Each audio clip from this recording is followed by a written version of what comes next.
A veteran single dad fights nightmares he can't control. A billionaire woman hides panic behind tall gates. When a brave little girl wanders into that mansion, two broken hearts collide, and something gentle begins. He teaches calm breaths. She listens without judgment. For a moment, peace feels possible. But then a fancy gala, a shaky speech, and a ruthless headline flips the story. Was it real healing or a cold stunt? Trust shatters. Fear roars back.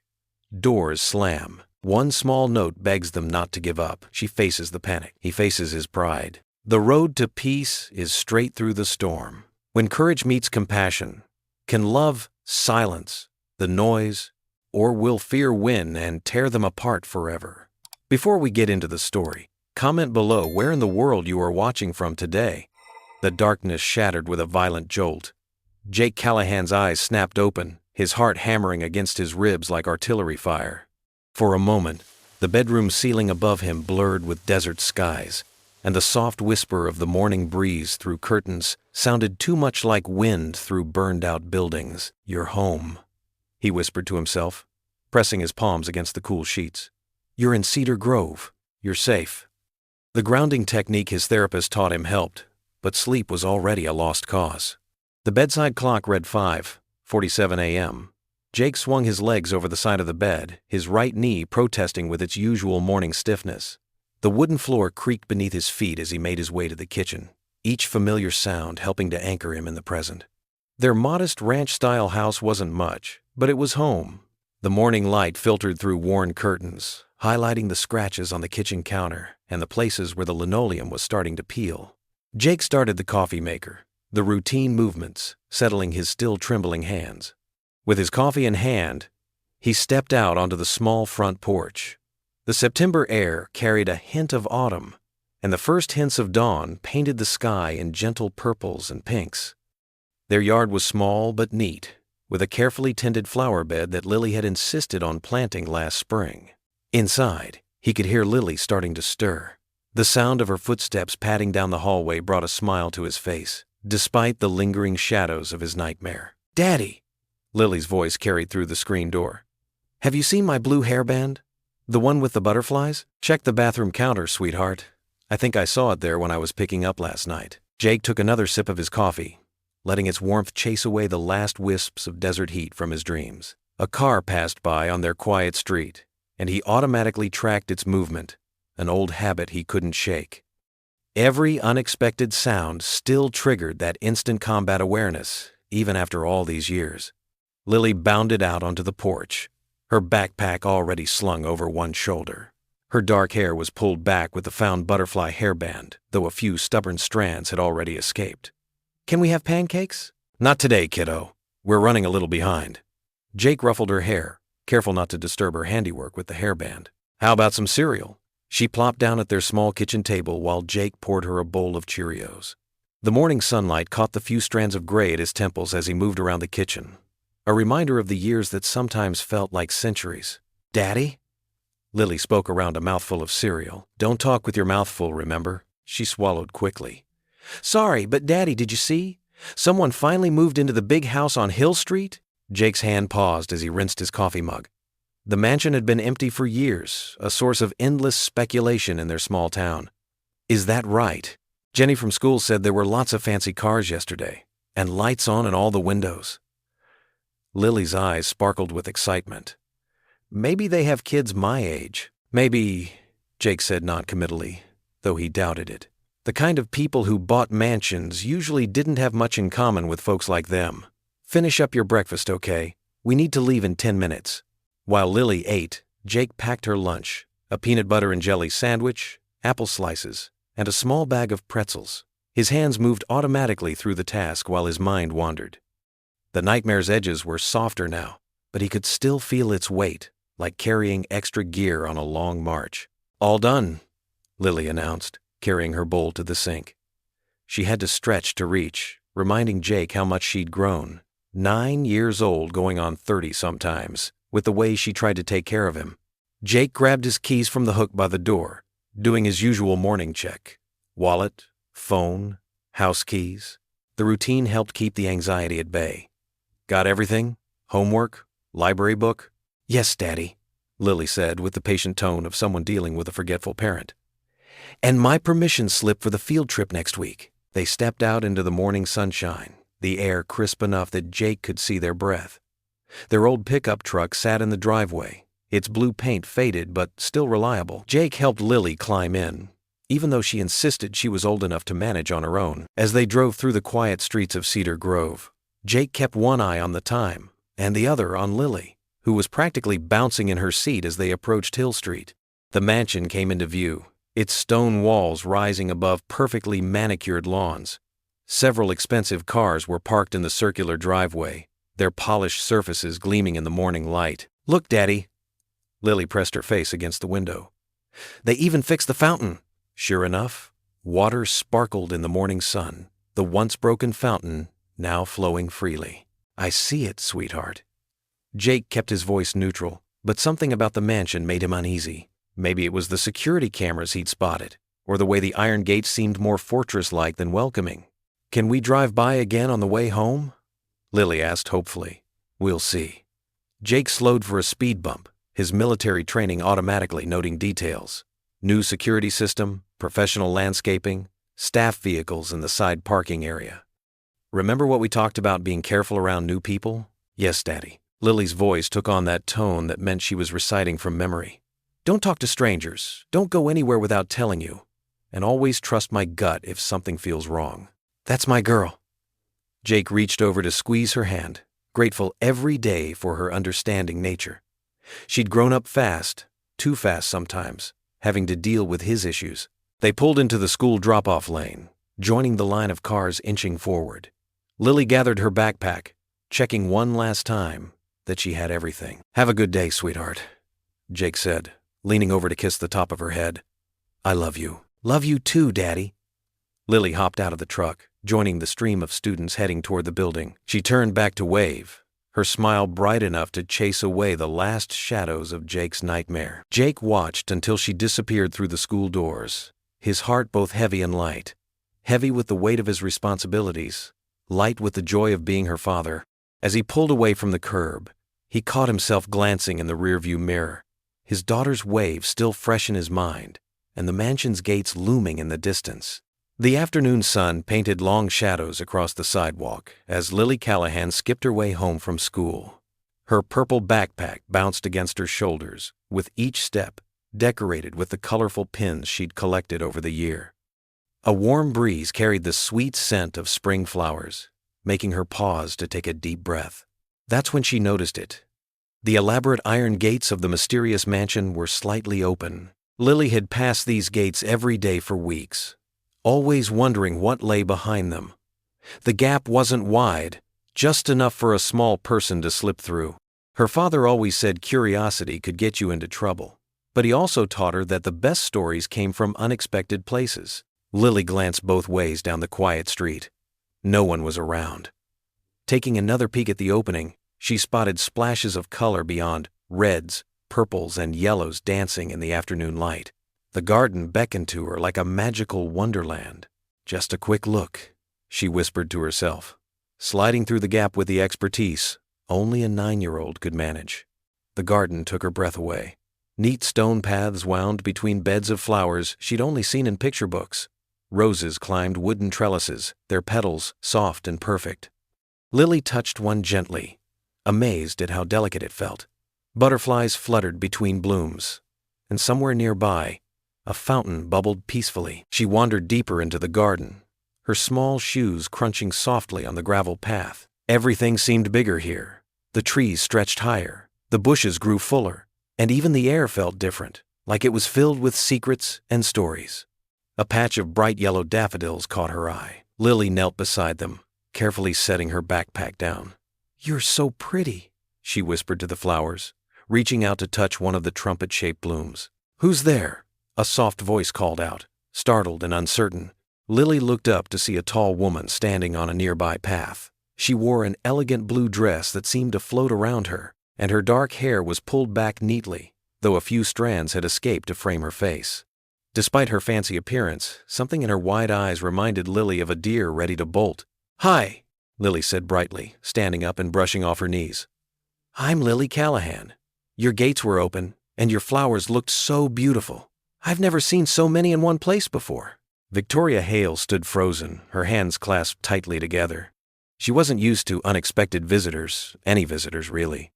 Her heart raced at the sight of the small intruder, but something about the child's open smile and innocent explanation made her pause instead of calling for security. You're not supposed to be here," Victoria managed to say, but her voice lacked conviction. The girl's presence had caught her off guard, disrupting her carefully maintained solitude. "I'm sorry," Lily said, but she didn't look sorry at all. Instead, she pointed to a nearby rosebush. "Did you plant all these yourself? They're amazing." "My dad and I have a little garden, but it's mostly tomatoes and peppers. He says flowers are nice, but you can't eat them." A small smile tugged at Victoria's lips despite her anxiety. "No, I have gardeners who help, but I choose which flowers to plant." She took a hesitant step forward, drawn by the child's enthusiasm. "That's so cool," Lily exclaimed. "You must know all about flowers then. What's that purple one called?" She pointed to a cluster of iris blooming nearby. Victoria found herself moving closer, her usual fear of interaction temporarily forgotten. "Those are iris. They're named after the Greek goddess of the rainbow." "A rainbow goddess? That's perfect." Lily's eyes sparkled with delight. She studied Victoria's face carefully, head tilted to one side. "You have kind eyes, just like my mommy used to say. She's in heaven now, but she always told me you could tell a lot about people by their eyes." Victoria's breath caught in her throat. The simple honesty in the child's words struck something deep inside her, cracking the careful walls she'd built around herself. Lily took a step closer, her voice dropping to a conspiratorial whisper. "Mommy says you're sad inside, like my daddy. Maybe you can be friends." Victoria felt as if the world had suddenly stopped spinning. Tears welled up in her eyes, unbidden and unstoppable. The truth in those innocent words pierced straight through her carefully maintained facade, touching the loneliness she worked so hard to ignore. She stood there, speechless, as a single tear traced its way down her cheek, catching the afternoon sunlight like a diamond. "Lily!" Jake's desperate voice echoed through the manicured gardens. His heavy boots pounded against the stone pathway as he ran, heart hammering in his chest. The familiar surge of adrenaline coursed through his veins, the same feeling he'd known too well during his service years. But this was different.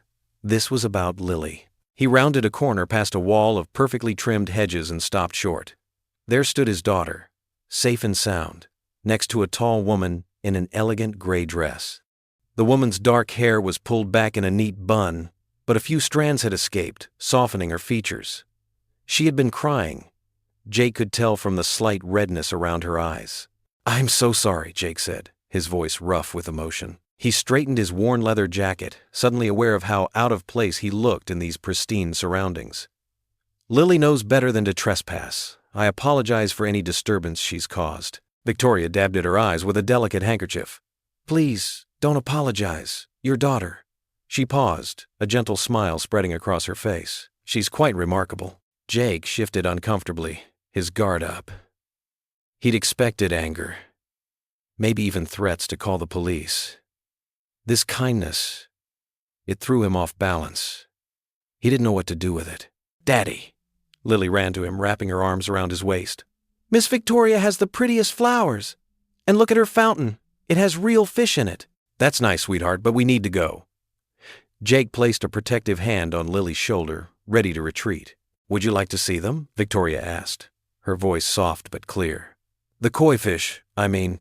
They're quite friendly." She directed the question at Jake, but her eyes sparkled when she glanced at Lily. Jake's jaw tightened. Every instinct told him to leave, to get back to the safety of their small, familiar world. But there was something in Victoria's expression that made him hesitate. Not pity. He'd seen enough of that to last a lifetime. This was different. Understanding, maybe? "Please, Daddy?" Lily tugged at his jacket. "Just for a minute?" Jake found himself nodding, though he wasn't sure why. They followed Victoria along the winding path to an ornate fountain where orange and white fish swam lazy circles in the crystal-clear water. "They're beautiful," Lily whispered, leaning over the edge. Jake automatically reached out to steady her. "This one's called Spots," Victoria said, pointing to a particularly large koi with distinctive markings. "He's the greedy one. Always first to the food. A small laugh escaped her lips, surprising even herself. Jake watched as Victoria's entire demeanor changed with that laugh. The rigid set of her shoulders softened, and for a moment she looked younger, more vulnerable. He recognized that transformation. The rare moments when the weight lifted, even briefly. "We really should be going," Jake said, clearing his throat. "Thank you for being so understanding about the intrusion." "It wasn't an intrusion at all," Victoria replied. "Your daughter brought some unexpected sunshine to my day." She smiled at Lily. "Thank you for visiting my garden, sweetheart." Back in their old pickup truck, Jake gripped the steering wheel tightly. "Lily, we need to talk about this. You can't just walk into other people's property like that. It's dangerous, and it's wrong." "I'm sorry, Daddy," Lily said, but there was a hint of defiance in her voice. "The gate was open, and the flowers look so pretty. That doesn't make it okay. What if something had happened to you? What if—" He cut himself off, the familiar fear rising in his throat. "But Daddy," Lily whispered from the passenger seat. She laughed. Jake opened his mouth to respond, but found he had no words. The simple observation hung in the air between them as they drove down the hill, leaving the mansion and its mysterious owner behind. The setting sun cast long shadows through the truck's windows, painting everything in warm gold. Jake glanced at Lily, who was now humming softly to herself, apparently untroubled by their encounter. Her small face looked peaceful, satisfied even, as if she'd accomplished exactly what she'd set out to do. His daughter's words echoed in his mind. She laughed. Such a simple thing, yet the way Lily said it made it sound like a miracle. Maybe, in some way it was. Jake couldn't remember the last time he'd laughed freely himself, really laughed, without the weight of everything pressing down on him. The truck rumbled down the familiar streets of their neighborhood, past the modest homes and familiar faces.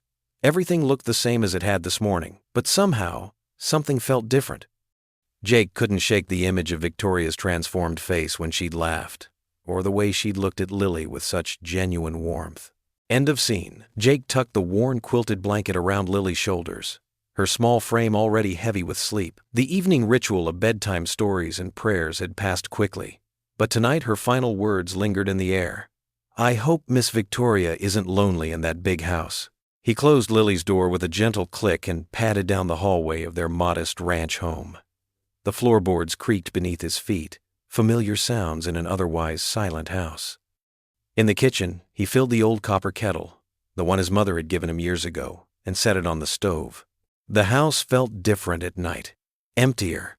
During the day, Lily's laughter filled every corner, but now the shadows crept in, bringing with them memories he'd rather forget. Jake didn't bother turning on the lights.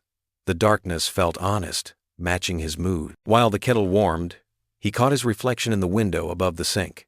The moonlight cast harsh shadows across his face, highlighting the stubble on his jaw and the deep lines around his eyes. He looked older than his 35 years, tired, the kind of tired that sleep couldn't fix. The image of Victoria Hale floated unbidden into his mind.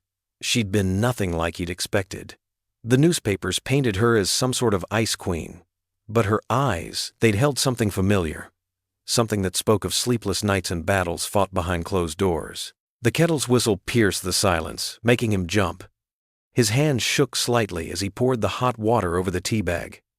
Chamomile. His attempt at finding peace without reaching for something stronger. Jake settled into his father's old armchair, the leather worn smooth from years of use. The moon hung full and bright outside his window, casting long shadows across his small front lawn. His mind wandered back to that moment in Victoria's garden. The way she'd looked at Lily, not with anger or annoyance, but with something like wonder.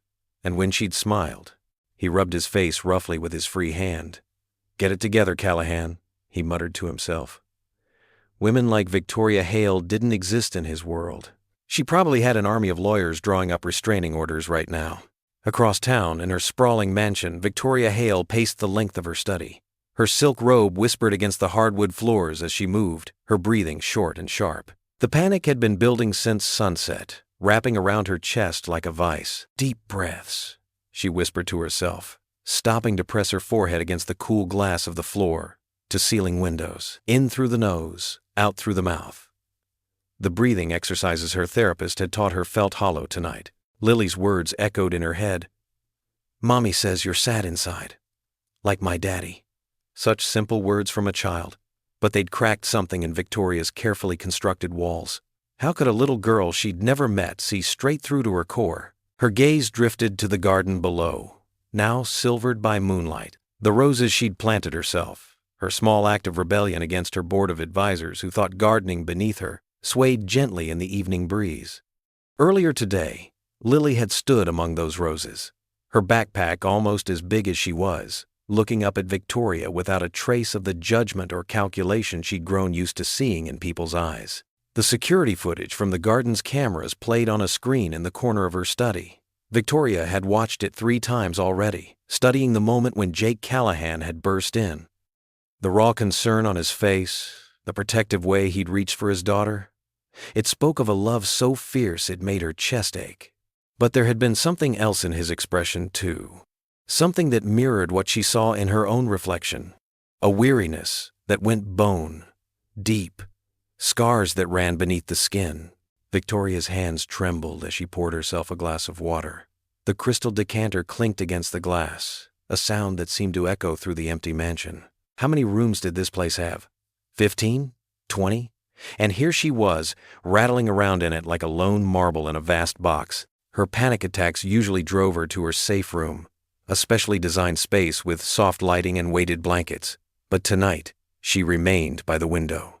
The same moon that hung over her garden stretched across town to where the Callahans lived. She wondered if Jake was awake too, fighting his own demons in the dark. Ridiculous, she whispered to herself. But her heart rate had steadied slightly. There was something comforting about knowing she wasn't the only one haunted by the night. Victoria touched her fingers to the glass, tracing the outline of the moon. In her mind, she could still hear Lily's laugh, see Jake's gruff embarrassment that hadn't quite masked his kindness. For the first time in years, her massive house felt a little less empty, warmed by the memory of a child's wisdom and a father's protective love. The moon climbed higher in the sky, its light touching both the mansion on the hill and the small ranch house below. In his armchair, Jake's empty teacup sat forgotten on the side table, his eyes fixed on the silver orb above. In her study, Victoria stood at her window, arms wrapped around herself, gazing at the same celestial body. Neither knew that, in this moment, they were connected by more than just Lily's innocent words. They were linked by the weight of their separate burdens, by the loneliness that came with carrying wounds others couldn't see. The same moonlight touched their faces, illuminating 2 souls who had forgotten how to reach out, how to trust, how to heal. The night deepened, and still they watched, each lost in their own thoughts, each feeling a little less alone under the vast, star-studded sky. The Saturday morning sun painted Main Street in warm golden light as Jake's old pickup truck rattled to a stop near the farmer's market. The weekly event transformed the town square into a maze of white canopies and colorful stands. The scent of fresh bread and coffee drifted through the crisp autumn air. "Can we get honey sticks?" Lily bounced in her seat, her braids swinging with enthusiasm. "And maybe look at the flowers?" Jake smiled, the kind of smile that reached his eyes only for her. "One thing at a time, kiddo." He helped her out of the truck, his movements careful despite his stiff shoulder, a reminder of his service days that bothered him more in the cool morning air. The market bustled with life. Elderly couples walked arm in arm, young families pushed strollers, and teenagers clustered around the homemade cookie stand. Jake kept Lily close, his hand gentle but firm on her shoulder as they weaved through the crowd. He'd learned to manage these busy spaces by focusing on Lily, using her excitement as an anchor when the press of people threatened to overwhelm him. "Oh, look!" Lily pointed toward a stand selling local honey. "Can we get some for pancakes tomorrow?" Before Jake could answer, a familiar voice caught them both by surprise. "Lily?" Victoria Hale stood near a produce stand, looking decidedly out of place in her elegant casual wear. A younger woman, clearly an assistant, hovered nearby, holding several canvas shopping bags. Victoria's hands fidgeted with her sleeve, betraying her nervousness despite her composed expression. "Miss Victoria!" Lily broke free from Jake's grip and rushed over. "You came to the market too." Jake followed, nodding politely. "Good morning, Miss Hale. Please, just Victoria," she said softly, her smile genuine but uncertain. I decided to see what the local market was like. Sarah helps me with." She gestured vaguely at the crowds. A sharp bark interrupted their awkward exchange. Lily's head whipped around toward a nearby tent where the local animal rescue had set up shop. Several puppies played in a portable pen, their excited yips drawing children like magnets. "Daddy puppies!" Lily grabbed Victoria's hand without hesitation. "Miss Victoria, you have to come see them! They're so cute!" Jake watched in amazement as his daughter pulled the Billionaire across the market, Victoria's assistant trailing behind with wide eyes. He followed, noting how Victoria's initial tension seemed to ease with each step, as if Lily's enthusiasm was infectious. At the rescue tent, a chubby black lab puppy immediately wobbled over to Victoria, placing its paws against the pen's edge. The pure joy on its face seemed to mirror Lily's own expression. "Look how friendly he is," Lily cooed. "Can we pet them?" The rescue volunteer, a kind-faced woman in her 60s, nodded. "Of course, sweetie.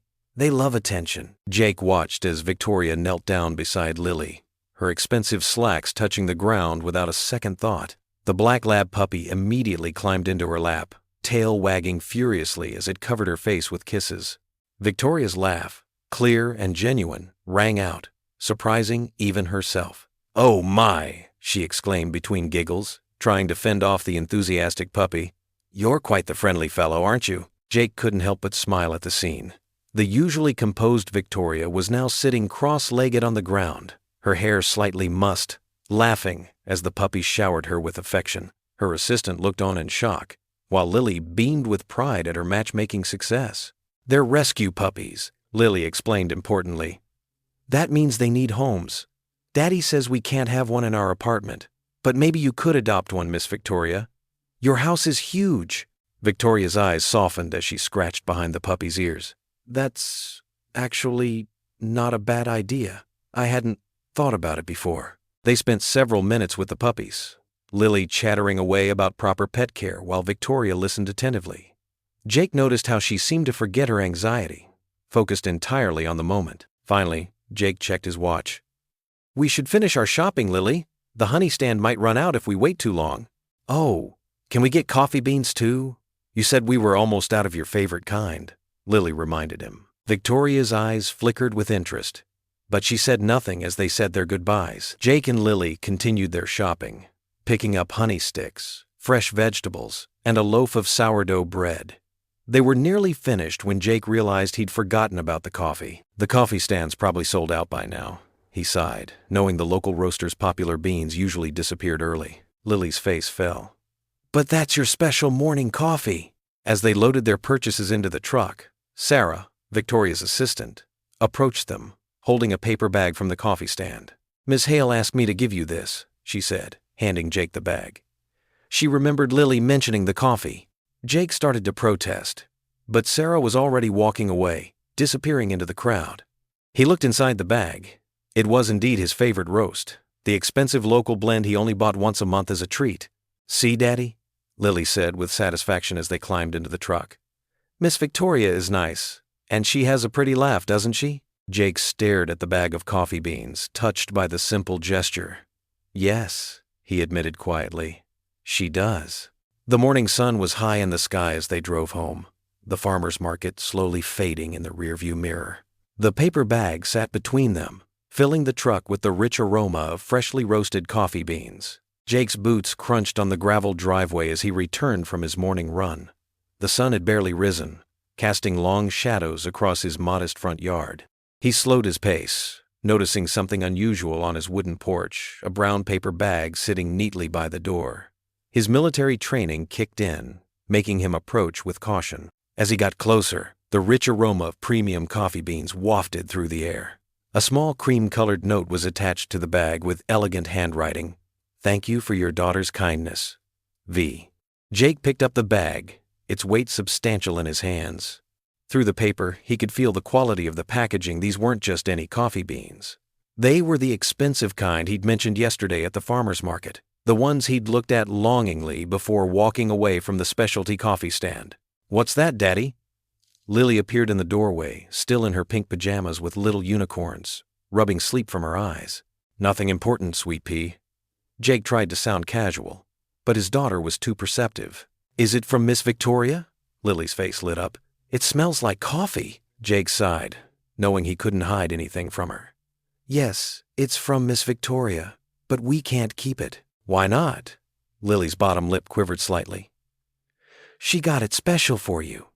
Inside the kitchen, Jake set the bag on the counter, staring at it like it might bite. The morning light streaming through the window caught the golden embossed letters on the package. Premium Arabica beans. The exact kind he'd been eyeing yesterday. We don't take charity, Lilybug, you know that. The words felt hollow even as he said them. Was it really charity, or just kindness? But Daddy, Lily climbed onto her usual kitchen stool. When Tommy broke his arm, we made him cookies. And when Mrs. Peterson was sick, we mowed her lawn. Isn't that the same? Jake ran a hand through his hair, still damp with sweat from his run. His daughter's simple logic made his pride feel foolish. That's different, sweetheart.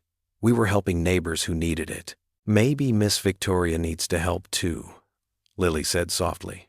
She looks sad sometimes, like you do when you think I'm not watching. The statement hit Jake like a punch to the gut.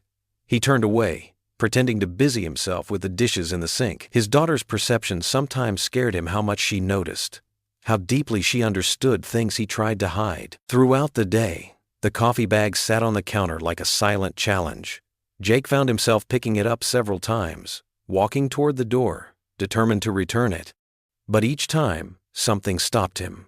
The memory of Victoria's gentle smile at the market, the way she'd laughed at Lily's jokes about the puppies, the slight tremor in her hands that he'd noticed a familiar sign of hidden battles.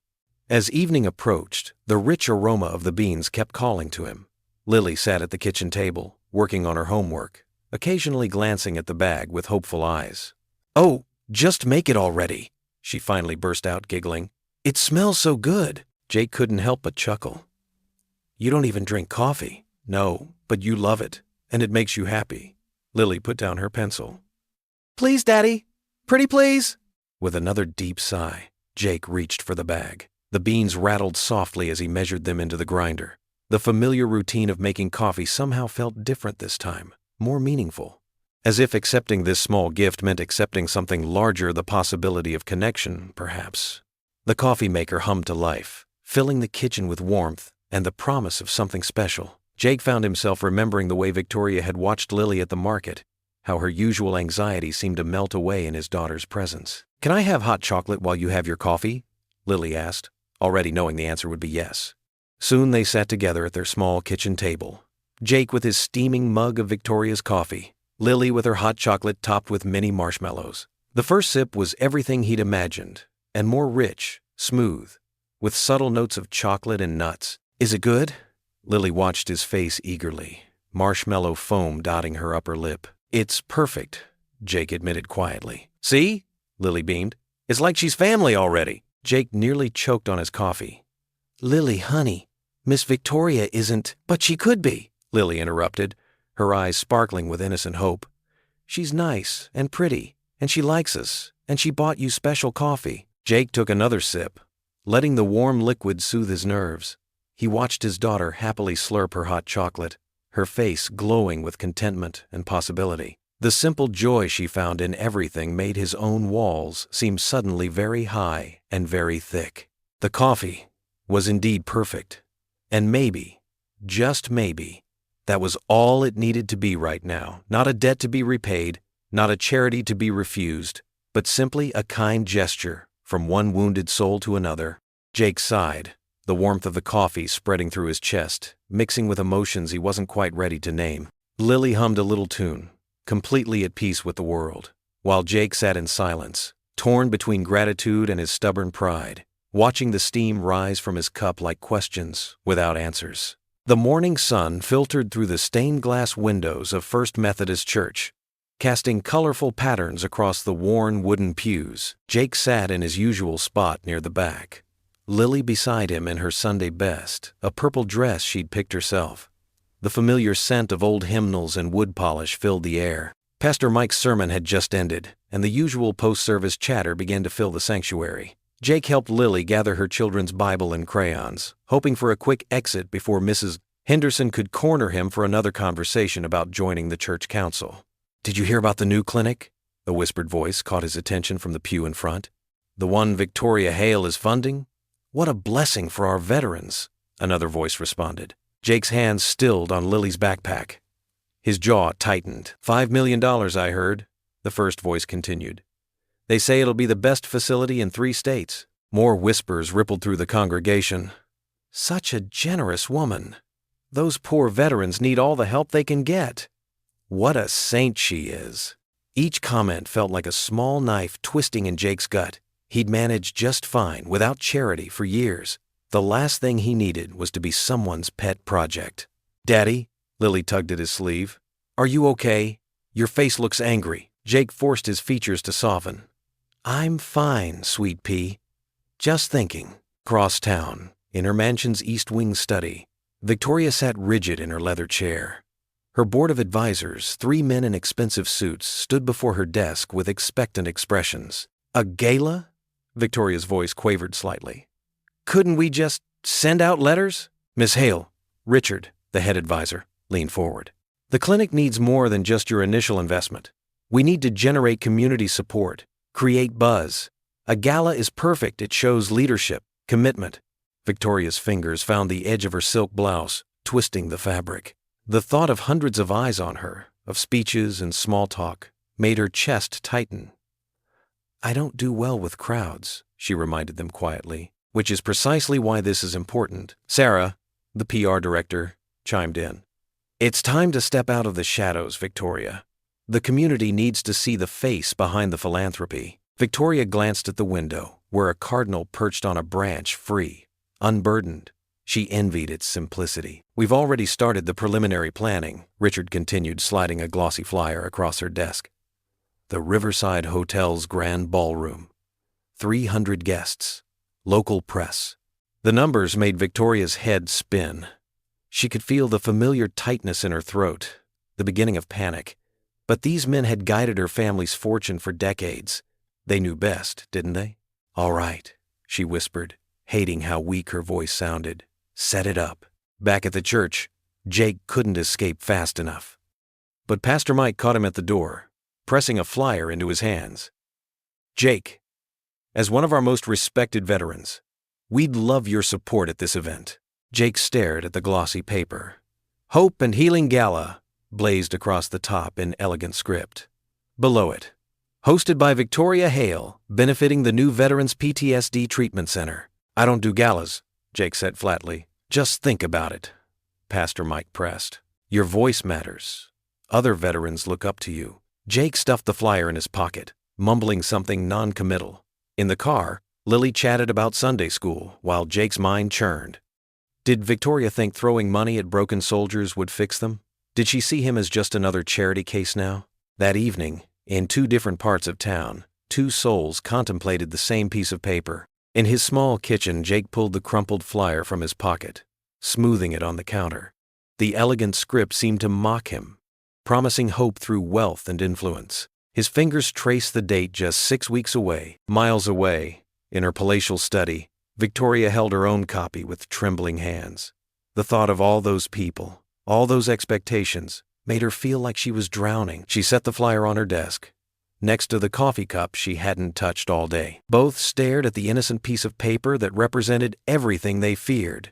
Judgment, vulnerability, exposure. Both dreaded the evening it announced, for entirely different reasons, yet connected by the same thread of human frailty. The sun set over their small town, casting identical shadows across 2 very different homes, while a simple flyer held the power to stir such complex emotions in 2 wounded hearts. Jake's old pickup rumbled down the gravel driveway after another long day at the construction site. His muscles ached from hauling lumber, but the physical work helped keep his mind quiet. Dust coated his steel-toed boots and faded jeans. The afternoon sun cast long shadows across his modest front yard, where scattered dandelions dotted the grass he needed to mow. As he killed the engine, the screen door burst open. Lily bounded down the porch steps, her backpack still on, pigtails flying. Mrs. Jensen, their elderly neighbor who watched Lily after school, waved from the doorway. Daddy, look what came. Lily's voice bubbled with excitement as she thrust a cream-colored envelope toward him. Her small hands trembled with barely contained energy. Jake climbed down from the truck, his work boots crunching on gravel. What's got you so worked up, sweet pea? It's from Miss Victoria. I saw the fancy writing when Mrs. Jensen got the mail. The envelope was thick, expensive paper with his name and address written in elegant cursive. His calloused fingers felt rough against its smooth surface.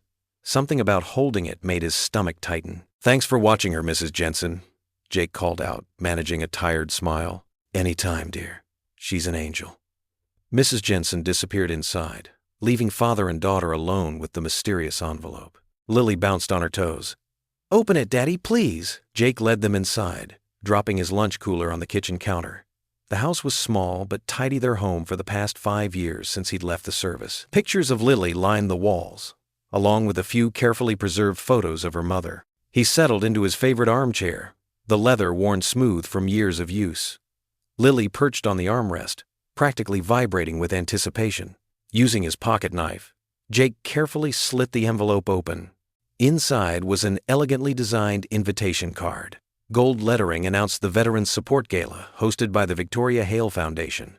But what caught his eye was the handwritten note on thick personal stationery paper, tucked behind the formal invitation. "Your voice matters. Please come, Victoria." The simple words hit him harder than he expected. Your voice matters. When was the last time someone had said that to him? In the military, he'd been just another soldier. At work, he was just another pair of hands. Even at church, he was just another face in the crowd. "What does it say?" Lily asked, trying to peek at the note. "It's an invitation to a fancy party," Jake explained, his voice slightly rough. "Miss Victoria is having an event to help veteran soldiers like Daddy used to be." Lily's eyes widened. "A party? With fancy dresses and everything?" "Yeah, sweet pea. That kind of party." Jake stood up, placing the invitation on the coffee table. He needed to move, to think. He walked to the kitchen and started pulling out ingredients for dinner, anything to keep his hands busy. Lily followed, clutching the invitation like a treasure. "We're going, right?" she asked, hope shining in her eyes. Jake cracked eggs into a bowl, focusing on the task. "I don't know, Lily. Those kinds of parties, they're not really our thing." "But Miss Victoria asked specially," Lily protested. "And she's our friend now." "It's complicated, sweet pea." Jake started whisking the eggs, perhaps a bit harder than necessary. "Sometimes grown-ups, well, sometimes they have different reasons for doing things." "Is this because you're scared?" Lily's innocent question made him pause mid-whisk. "What makes you say that? Sometimes when you're scared, you say things are complicated." She mimicked his deeper voice on the last word, making him smile despite himself. They ate breakfast for dinner, Lily's favorite, while she continued her campaign. She detailed all the reasons they should go. They could dress up, there might be cake, and most importantly, Miss Victoria would be sad if they didn't come. Later that night, after tucking Lily in with 2 bedtime stories and an extra hug, Jake sat on the edge of his bed. The invitation sat on his nightstand, Victoria's handwriting catching the light from his bedside lamp. "Your voice matters." He picked it up again, running his thumb over the words. The thought of being in a room full of wealthy strangers made his skin crawl.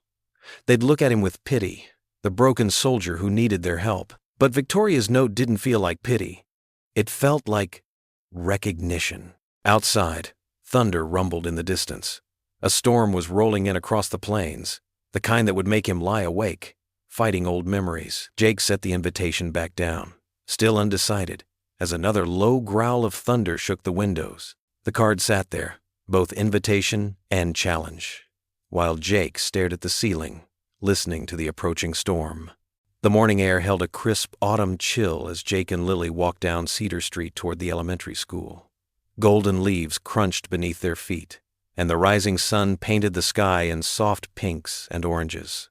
Jake carried Lily's lunchbox in one hand while she skipped beside him, her purple backpack bouncing with each step. "And then Sarah said her mom's making cupcakes for the whole class on Friday," Lily chattered, her breath visible in small puffs. "Can I bring something special sometime too, Daddy?" Jake smiled down at her, his heart warming despite the morning cold. "Sure thing, sweet pea. Maybe we can make those chocolate chip cookies your mom taught me about." As they rounded the corner onto Maple Avenue, Jake's trained eye caught something unusual.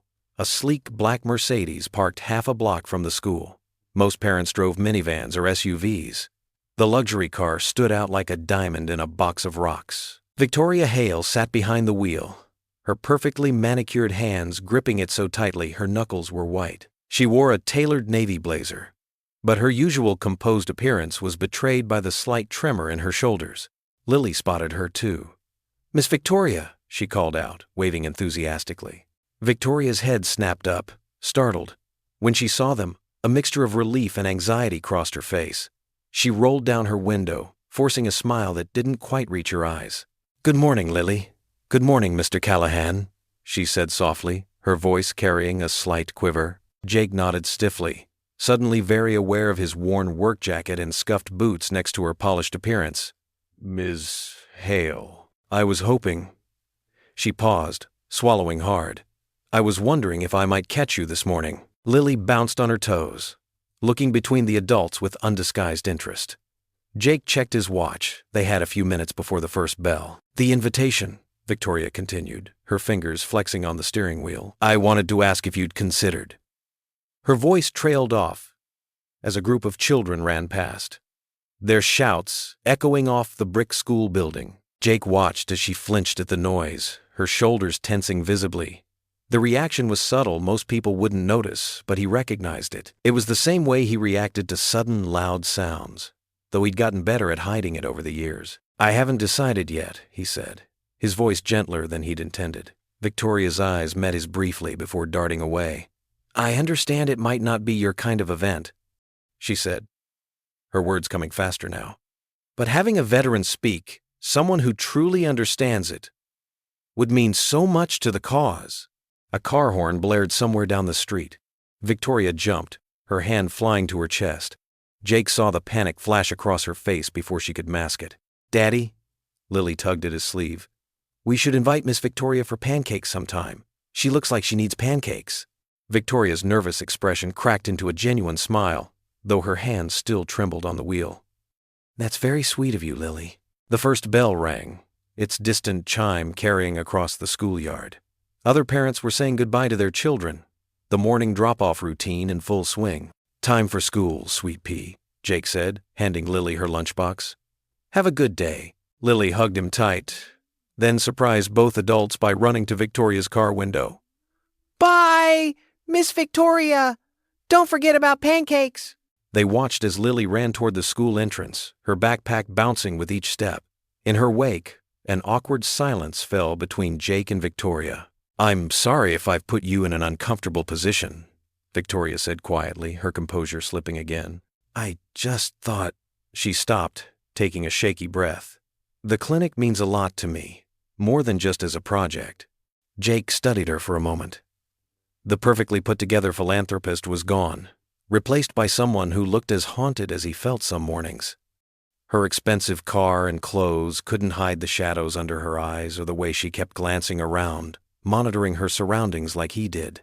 "I'll think about it," he said finally. Relief flooded her face. "Thank you, Mr. Callahan. That's all I can ask." Jake nodded and turned to leave, but something made him pause. "Ms. Hale, yes? The panic attacks, they get better with time. And help." He didn't wait for her response, already regretting the personal observation.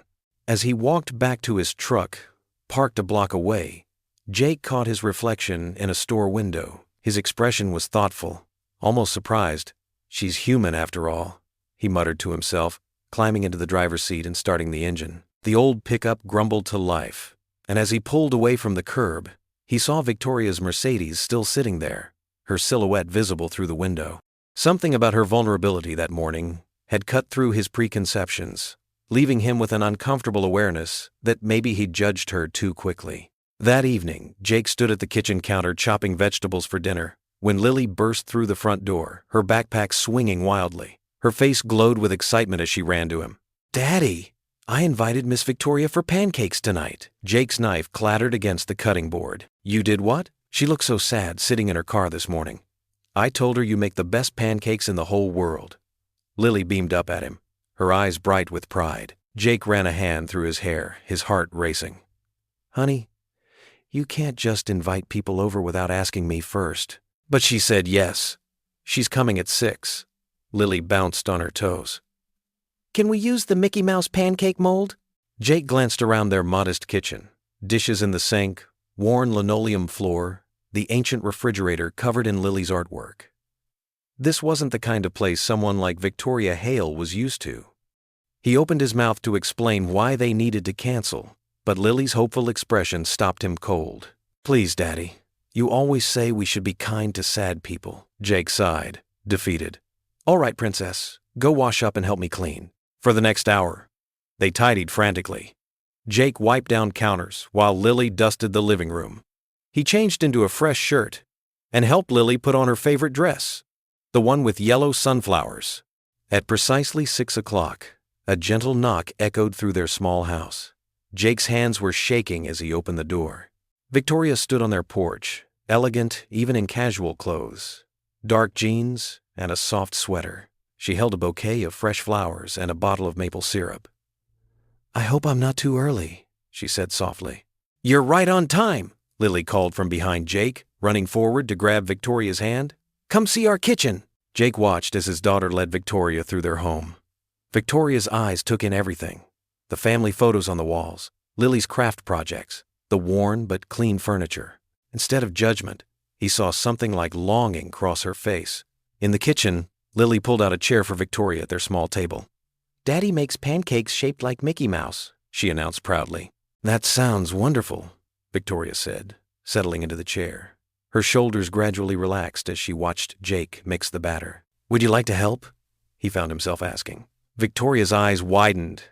"Oh, I've never actually made pancakes before." "Never?" Lily gasped in horror. "Daddy, we have to teach her." Before Jake could protest, Lily had dragged another chair to the counter.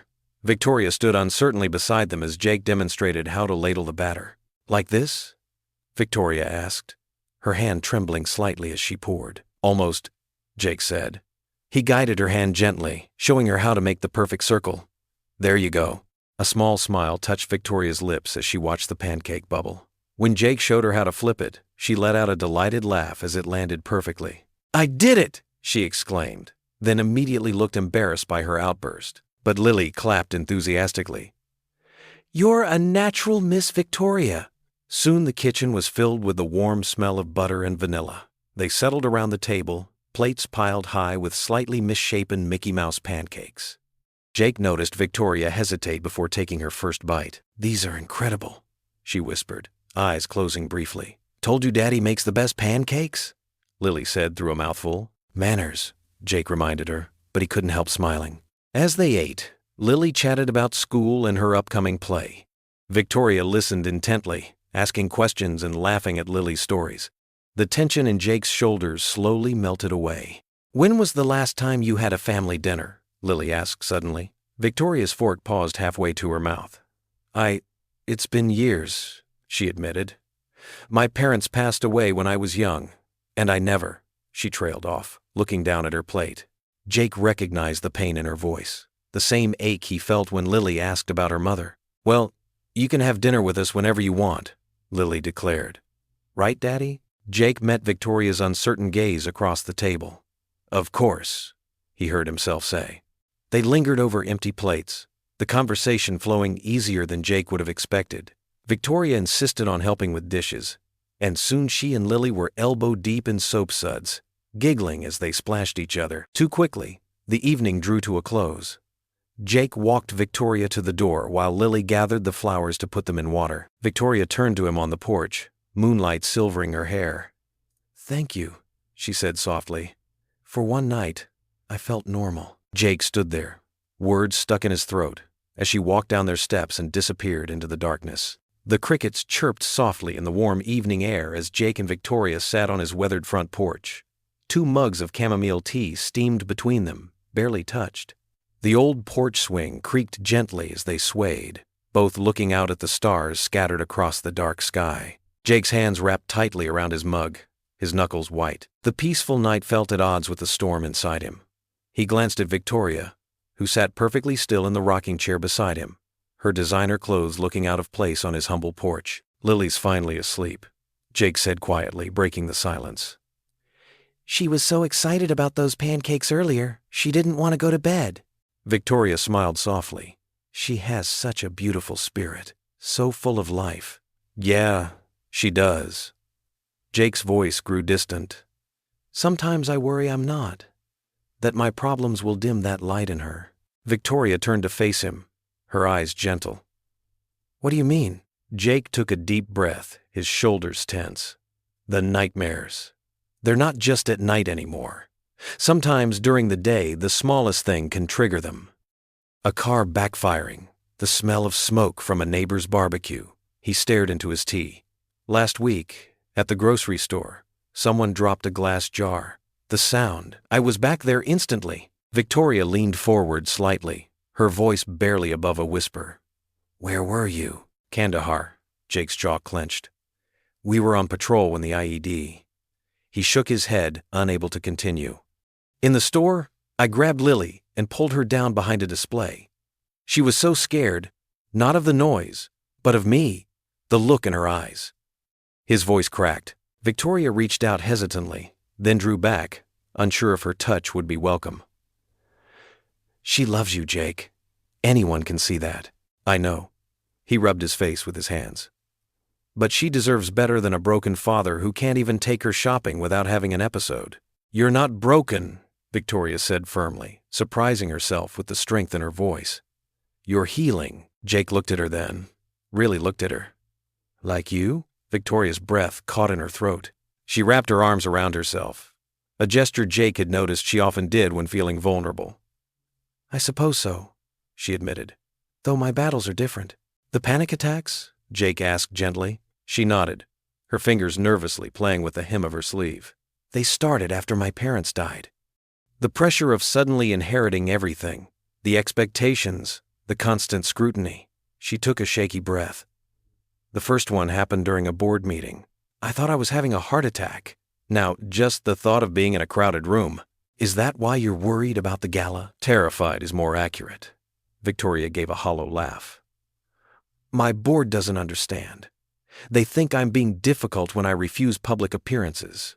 They don't see me afterward, when I can't breathe, when my heart feels like it's going to explode, when the walls close in. Jake noticed her breathing getting faster and instinctively reached out, placing his hand near hers on the armrest of her chair.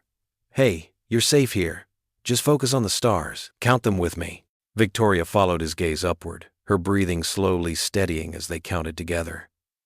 After a few minutes, she spoke again, her voice steadier.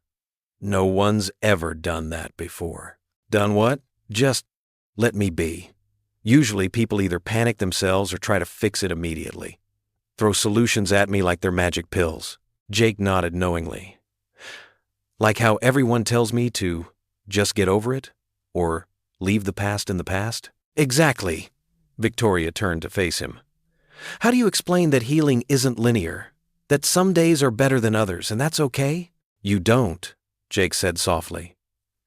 You find the people who understand, without explanation.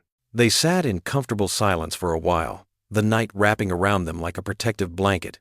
The distance between their chairs seemed both vast and insignificant. When I'm with Lily, Jake finally said, the memories fade a bit, her laughter. It drowns out the explosions in my head. Victoria smiled. She has that effect. Today, when she was telling me about her science project, I forgot to be anxious. For a whole hour, I was just present. She sees people, Jake mused. Really sees them. Not their wealth or their scars or their failures. Just them. Like when she told me I was sad inside. Like you. Victoria's voice grew quiet. She was right, wasn't she? We're both a little broken, a little lost. Jake turned to her, his eyes meeting hers in the dim porch light. Maybe. But you know what I've learned? Being broken doesn't mean being worthless. Sometimes the broken pieces let the light in. Victoria's eyes welled with tears.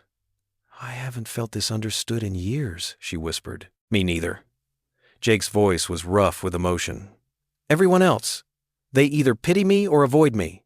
But you just listen. Because I know what it's like to scream silently, Victoria said. To wear a mask so convincing that no one sees the cracks underneath. Jake nodded slowly. The hardest part is letting people see those cracks, trusting them not to make them wider. Is that what we're doing here? Victoria asked softly.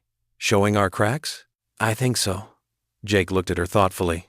You know, facing that gala, standing up in front of all those people despite your fear. You're braver than you think.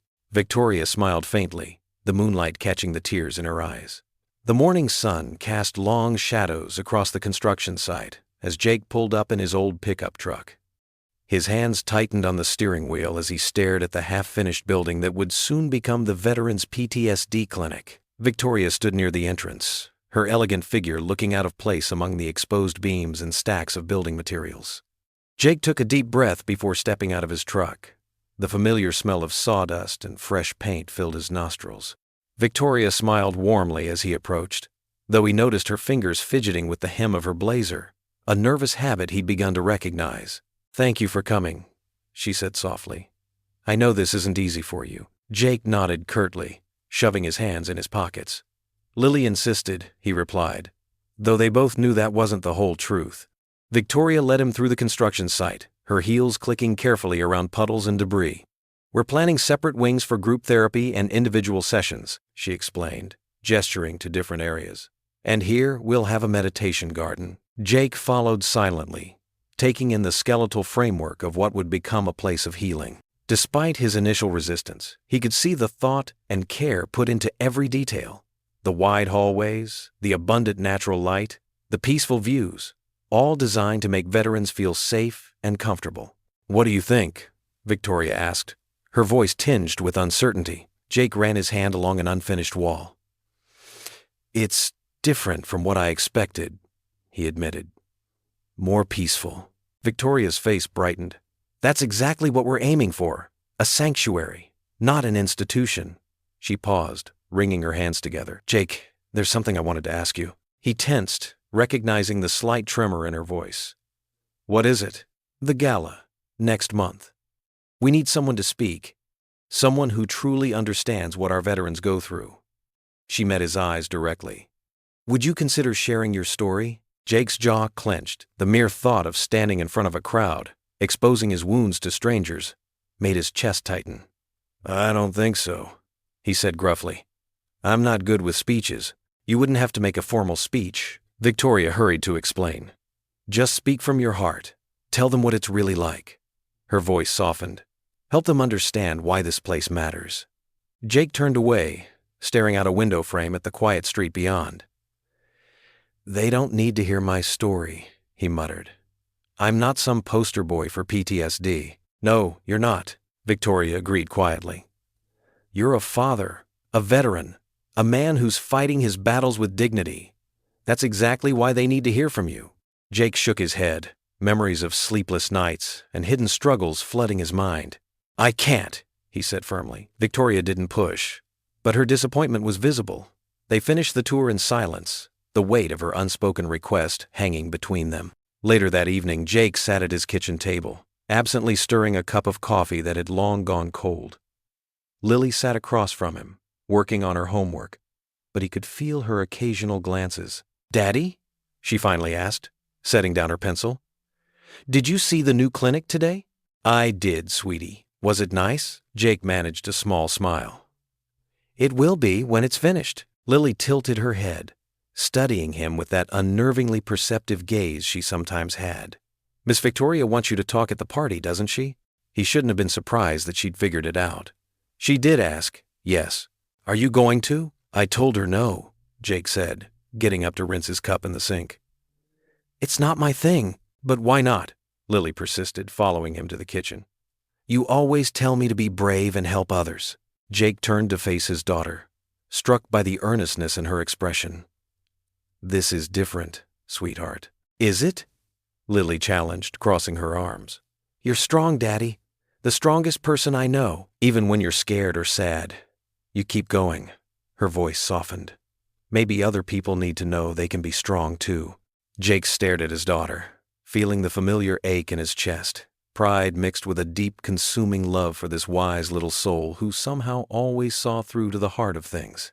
"They need to know how strong you are," Lily continued, taking his hand. "Like how you're strong for me." Jake swallowed hard, looking down at their joined hands, his large, calloused one enveloping her small, trusting fingers. He thought about the clinic, about other veterans fighting their own battles in silence, about fathers who might not be as lucky as he was, who might not have a Lily to light their way through the darkness. Finally, he nodded slowly. "Okay, he said quietly. I'll do it. Lily's face broke into a brilliant smile, and she threw her arms around his waist. Really? Really, Jake confirmed, hugging her back. But only because you asked. They both knew it wasn't just for her. It was for every veteran who needed to know they weren't alone. For every person fighting invisible battles, and maybe, just a little bit, it was for himself too. Victoria stood in front of the massive mirror in her study, her reflection trembling like a leaf in autumn. She smoothed down her silk blouse for the 100th time, took a deep breath, and tried to speak. Good evening, distinguished guests. Her voice cracked, and she pressed her hand against her chest, feeling her heart race. The room seemed to shrink around her. Even practicing alone, the thought of hundreds of eyes watching her made her dizzy. She sank into a nearby armchair, closing her eyes tight. Across town, Jake sat at his kitchen table, papers spread before him. His pencil tapped a nervous rhythm as he struggled with the words. How could he possibly tell his story without revealing too much? Without breaking down, the memories pressed in, threatening to overwhelm him. He glanced at his phone, Victoria's number glowing on the screen. Before he could second-guess himself, he pressed call. Jake? Her voice was small, strained. Bad time? He asked, hearing the tension in her words. No, I was just practicing, or trying to. She gave a shaky laugh. Not going well. Same here. He rubbed his face.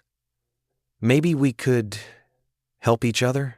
An hour later, they sat in Victoria's study. Jake had never seen such a grand room, with floor-to-ceiling bookshelves and leather chairs that probably cost more than his truck.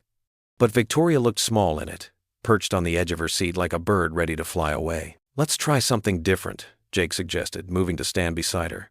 When the memories hit me hard, I use grounding techniques. Maybe they'll help with the anxiety too. Victoria nodded, willing to try anything.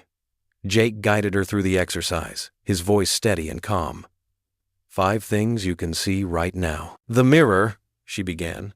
My desk, that plant in the corner, your reflection, and, she smiled slightly, that coffee stain on your shirt. Jake looked down, chuckling. Hey, I was in a hurry this morning. Now 4 things you can touch. They worked through the senses, and gradually Victoria's breathing steadied. When she stood to practice again, her voice was stronger. Your turn, she said softly, gesturing to his crumpled speech notes. Jake hesitated, then began reading. His words were raw, honest, too honest. Halfway through, the memories ambushed him. The sounds of gunfire echoed in his head, the taste of sand and fear. Jake. Victoria's voice cut through the fog. Look at me. What color are my eyes? He focused on her face, anchoring himself in the present. Blue, like the sky after rain. Good. Now the bookshelf behind me. What color is it? Slowly, the flashback receded. They worked like this for hours, taking turns supporting each other. When Jake's voice grew too rough with emotion, Victoria would redirect him with gentle questions. When her anxiety spiked, he'd remind her to breathe, to focus on the present moment. As the afternoon light softened, they sat side by side on the leather couch, emotionally drained but somehow lighter.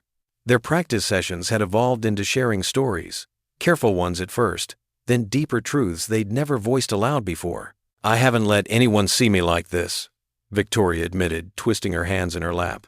Not even my board members know how bad the anxiety gets. I get it, Jake replied. Showing weakness. It feels impossible sometimes. Is that what this is? Weakness? She turned to face him, her eyes searching his face. Because watching you face your memories today, that looked like strength to me. Jake's throat tightened. No one had ever put it quite like that before. Their eyes met, and something shifted in the air between them. Victoria's hand rested on the couch cushion, inches from his. Jake's fingers moved slightly, almost bridging the gap. The study door burst open with a bang that made them both jump. Daddy, Victoria, I made cookies. Lily bounded in, proudly holding a plate of slightly misshapen chocolate chip cookies. Mrs. Henderson helped me in her kitchen after school. They're still warm. Jake and Victoria pulled back from each other, the moment broken. But as Lily settled between them, chattering about her baking adventure, they shared a quick glance over her head. Understanding passed between them. Whatever was growing between them, they weren't alone in this anymore. They had each other's backs, and maybe that was exactly what they both needed to face the challenges ahead. Lily offered them each a cookie, beaming with pride. "These will help you be brave at the fancy party," she declared with absolute certainty. Victoria took a bite and smiled genuinely. "You know what, Lily? I think they already are." The mansion blazed with warmth against the darkening sky, its windows glowing like golden beacons. Cars lined the circular driveway, their polished surfaces reflecting the string lights that draped the ancient oaks. Women in flowing gowns and men in crisp tuxedos made their way up the marble steps, their quiet chatter floating through the evening air. Jake Callahan tugged at his borrowed suit collar, feeling like an imposter. The fabric felt stiff and foreign against his skin, so different from his usual worn jeans and work shirts. Beside him, Lily practically bounced in her new blue dress, her eyes wide with wonder at the transformation of Victoria's usually quiet home. "Daddy, you look so handsome," Lily beamed up at him, reaching to straighten his tie for the third time. "Like a prince in my storybooks." Jake managed to smile, though his heart hammered in his chest. The speech cards in his pocket felt heavy as lead. "Thanks, sweetheart. You're the real princess tonight." They climbed the steps together, Jake's hand tight around his daughter's smaller one. At the entrance, Victoria stood greeting guests, a vision in a simple but elegant dark blue gown.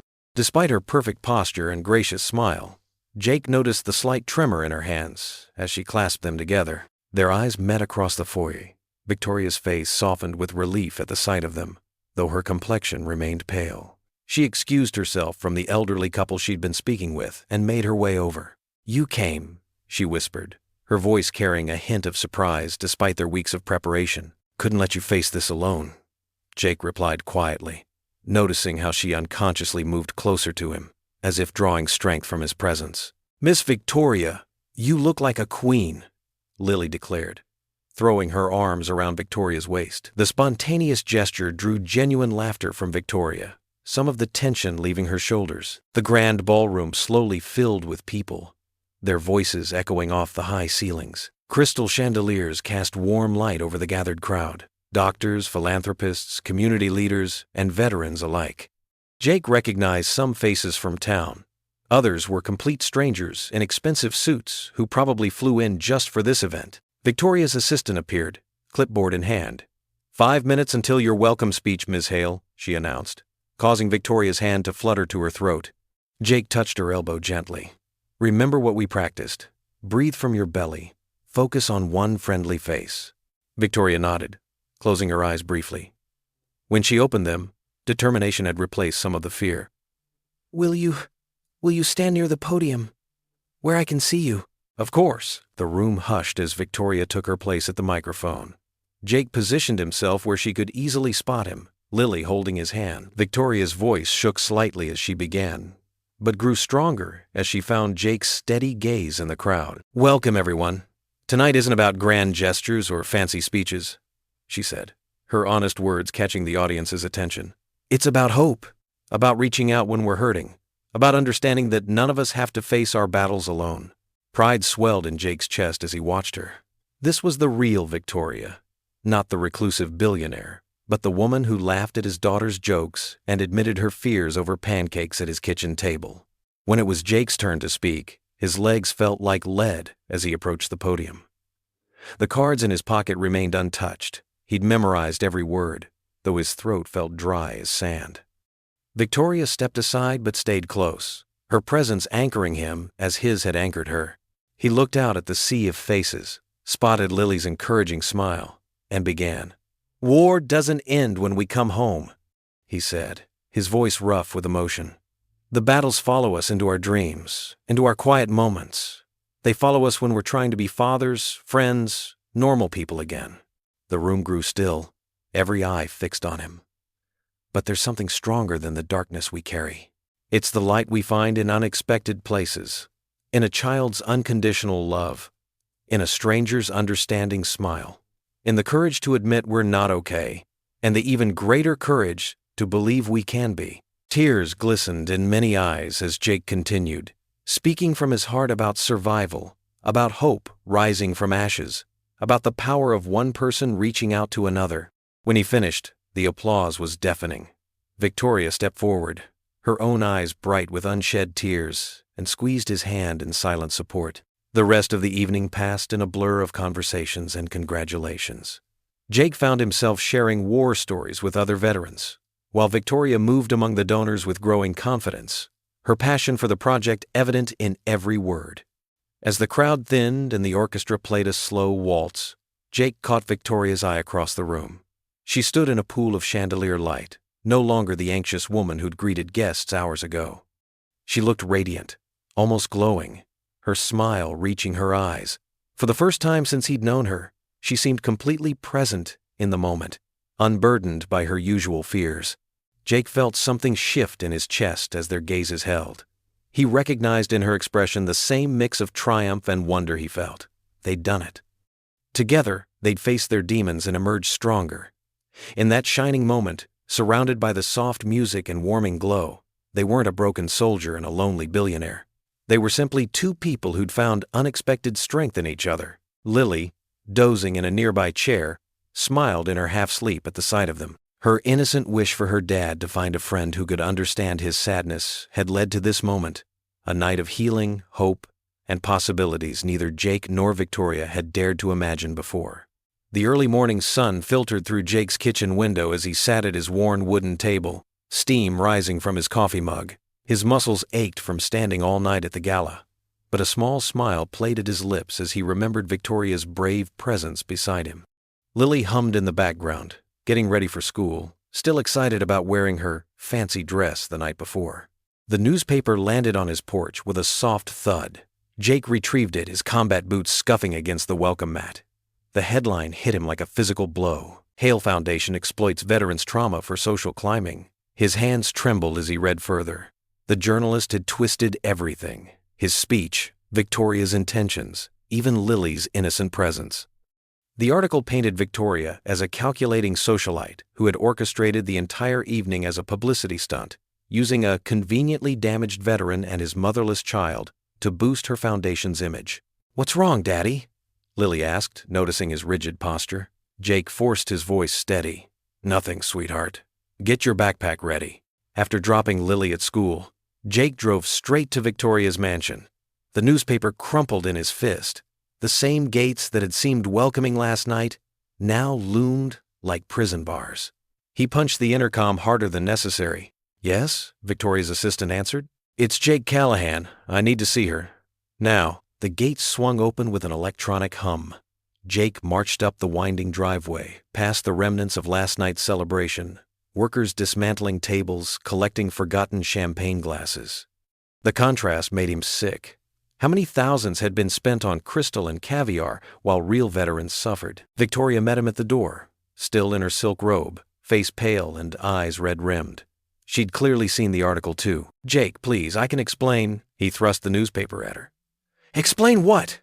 How you paraded me around like some circus act? Got exactly what you wanted, your name in the papers, your foundation looking like saints?" "No," Victoria's voice cracked. "That's not what happened. You know that's not true." "Do I?" Jake paced the marble foyer, his boots echoing harshly. "Because from where I'm standing, it looks pretty clear. Find the broken veteran. Fix him up with your money.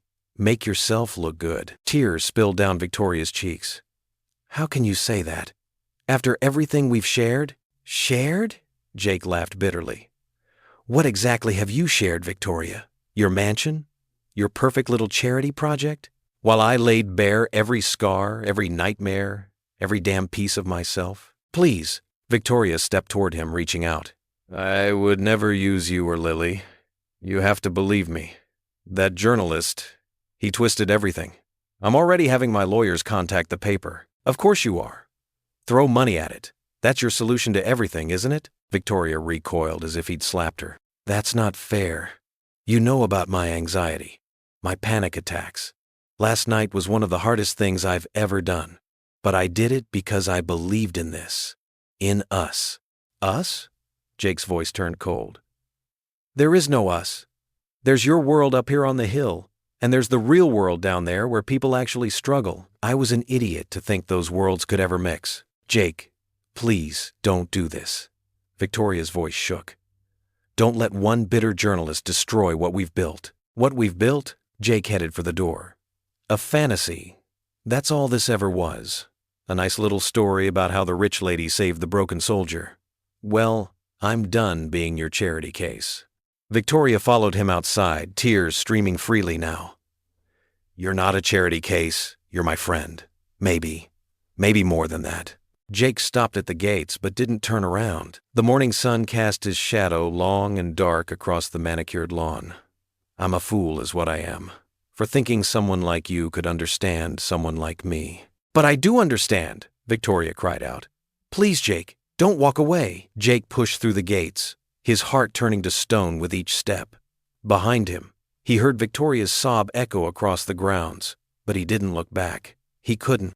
The weight of betrayal, real or imagined, pressed down on his shoulders like a familiar heavy burden. The gates closed with a final clang, leaving Victoria alone and crying in the morning light, while Jake marched away, his military bearing rigid but his soul in tatters. The late October wind scattered leaves across Jake's driveway as he worked in his garage, the steady rhythm of his sanding matching his troubled heartbeat. Sawdust covered his old army t-shirt, and his hands moved mechanically over the surface of what would become someone's dining room table.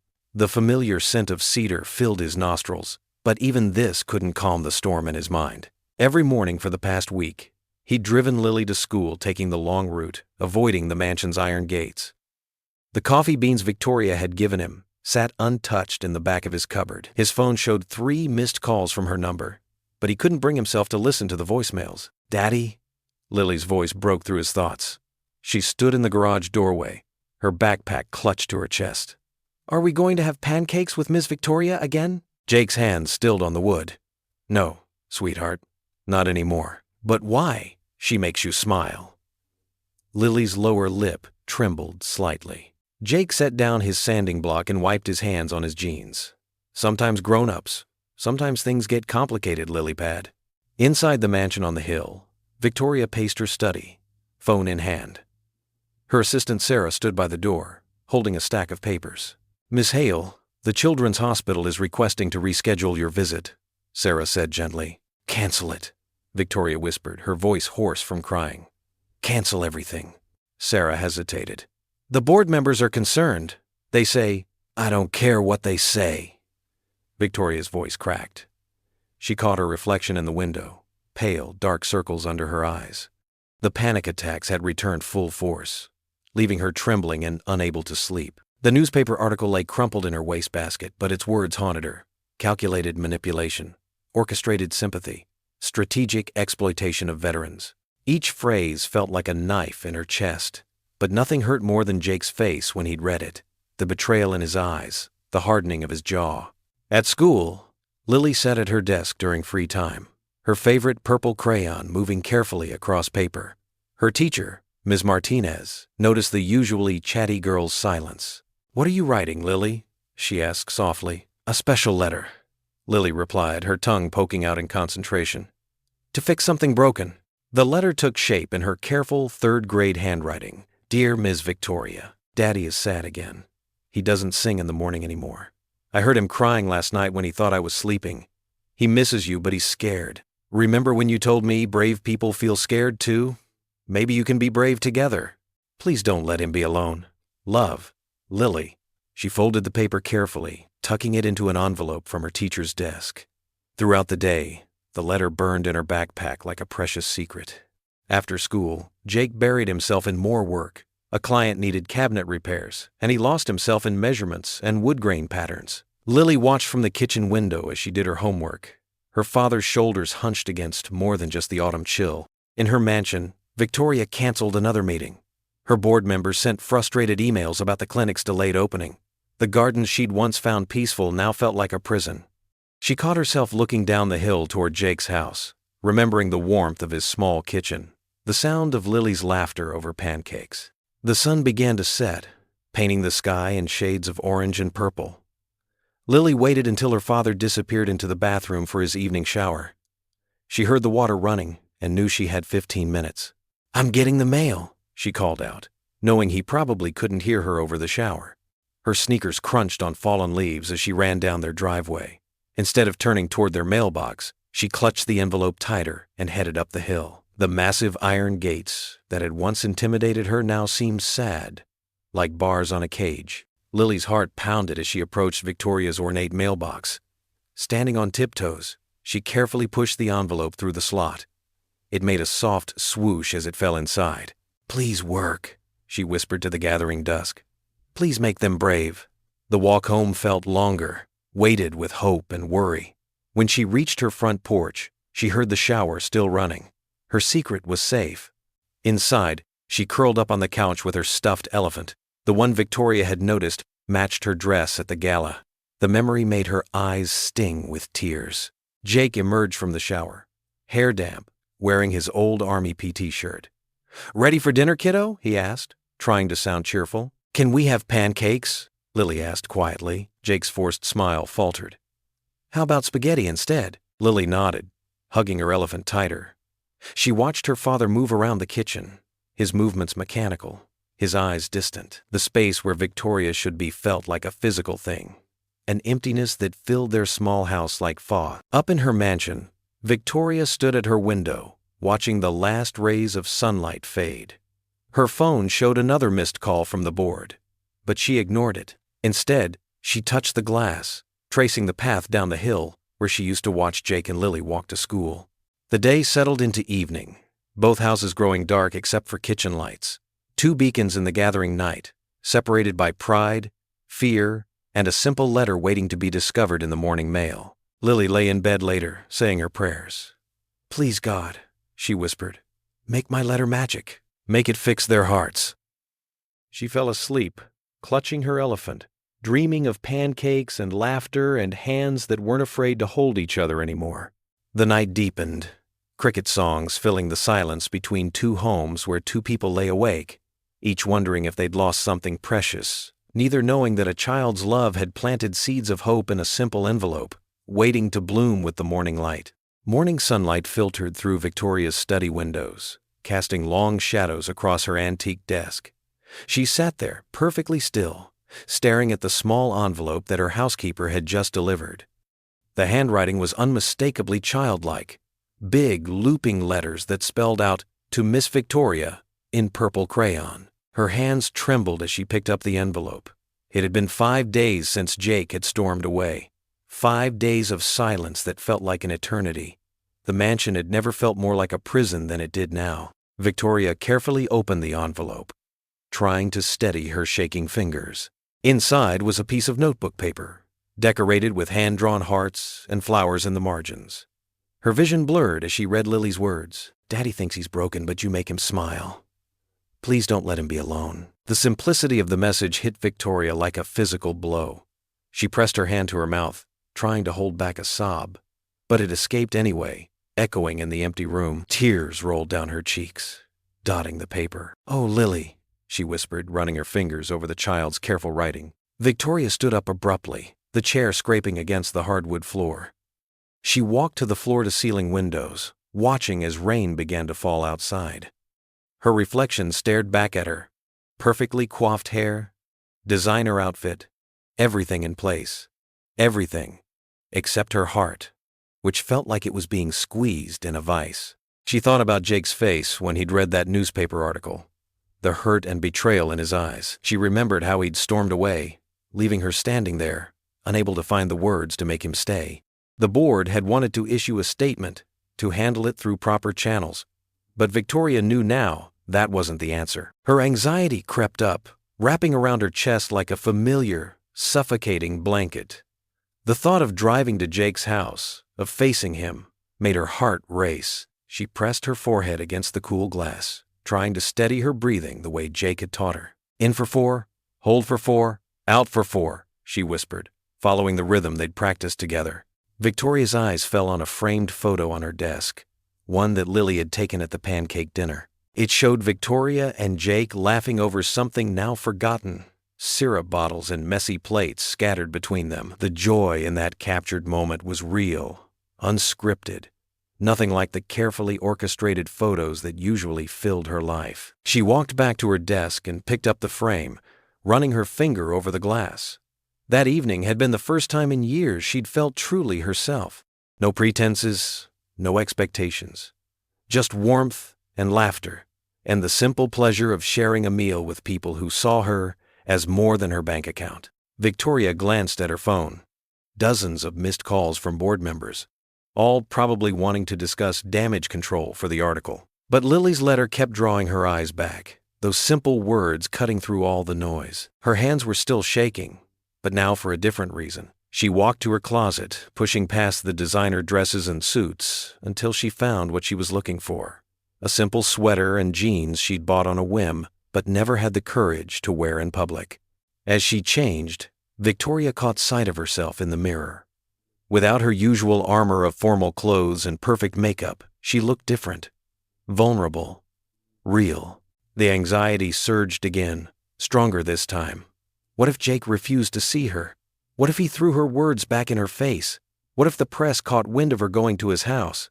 The familiar spiral of what-ifs threatened to overwhelm her. But then she looked at Lily's letter again, at those earnest words written with such pure intention. Please, don't let him be alone. Victoria walked to her purse and pulled out her car keys, not the ones to the chauffeured town car, but to her personal vehicle that she hadn't driven in months. Her hands were trembling so badly she almost dropped them. Standing in her foyer, Victoria felt the weight of every fear, every panic attack, every moment of isolation pressing down on her. But she also felt something else, something that felt suspiciously like courage. She thought about Jake, about how he faced his own demons every day for Lily's sake, about how he'd stood on that stage at the gala, raw and honest, sharing his story not for publicity but because he believed it might help others. Victoria gripped her car keys tighter, feeling the metal bite into her palm.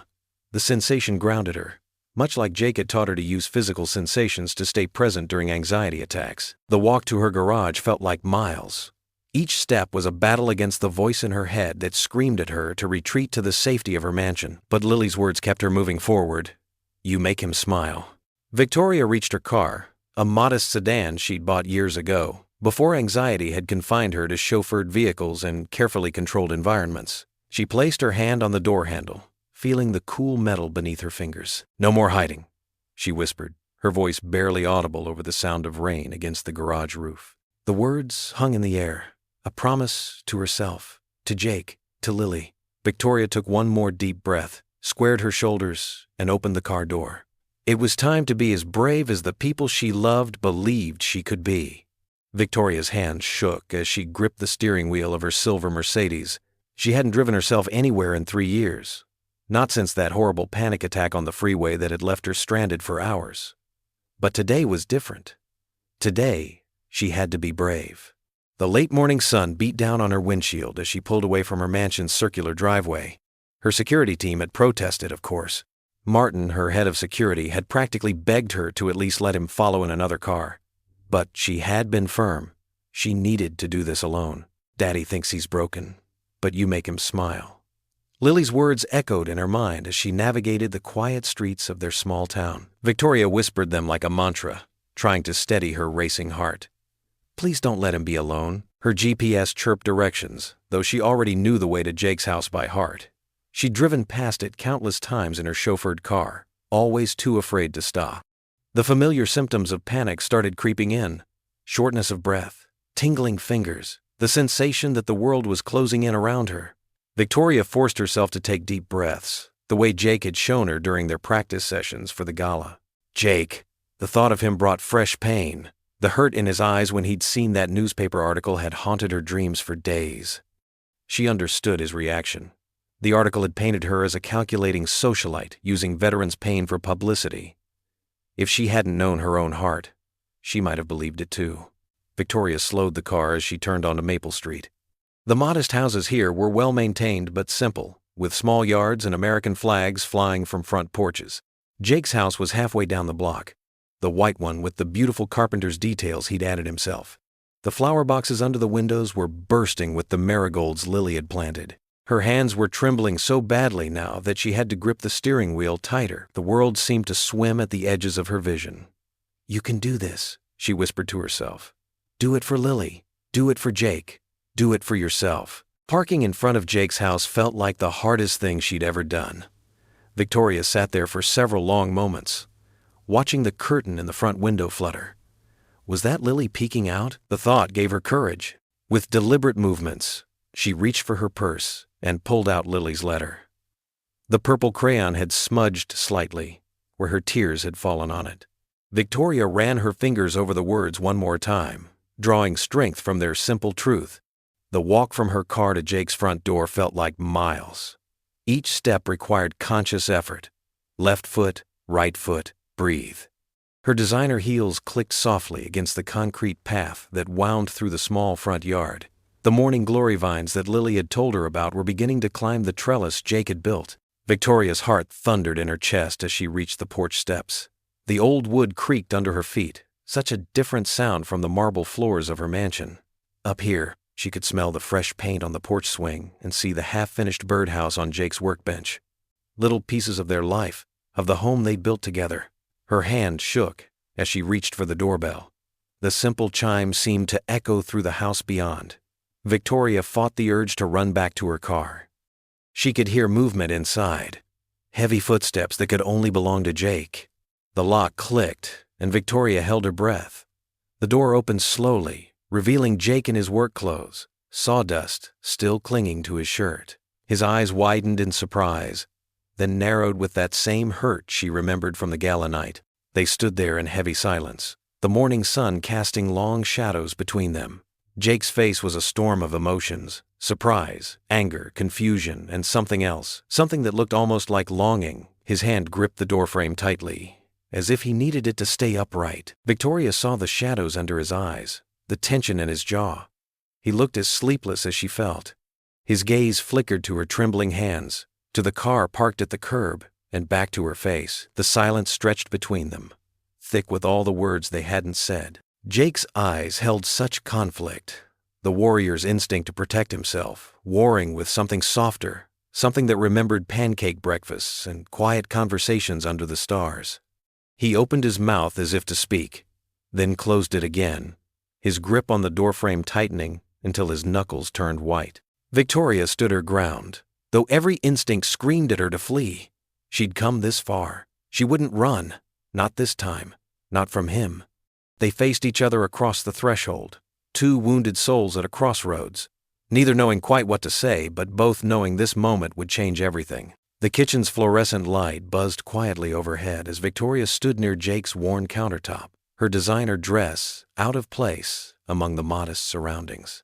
Her perfectly manicured fingers twisted nervously around each other as she struggled to find the right words. "I know you're angry," she began, her voice barely above a whisper. "And you have every right to be, but I can't." Her voice cracked. "I can't stand losing you and Lily. These past few weeks, you've given me something I haven't had in years.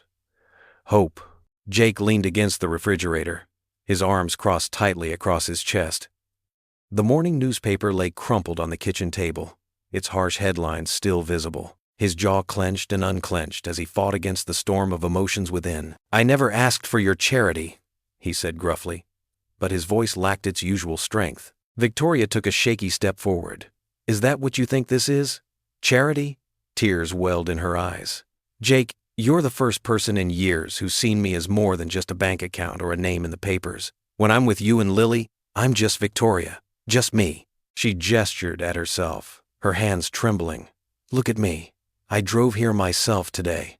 No driver, no security detail. I haven't done that since—" She swallowed hard.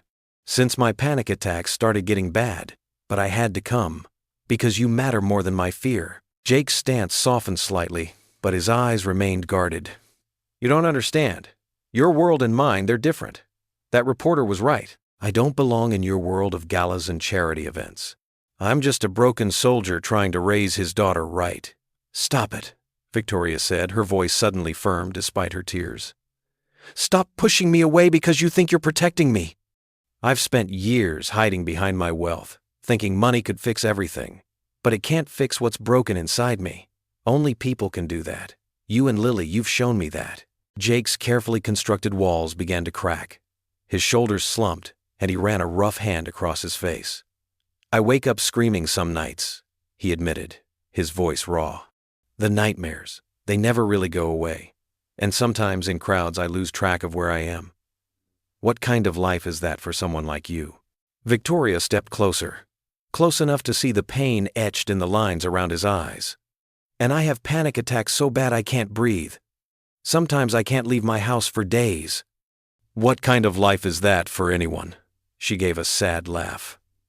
"We're both broken, Jake, just in different ways." Something in Jake finally broke. His breath hitched, and suddenly he was crying silent, shoulder-shaking sobs that he'd held back for years. Victoria reached for him instinctively, and he didn't pull away. Instead, he allowed himself to be held, his face pressed against her shoulder.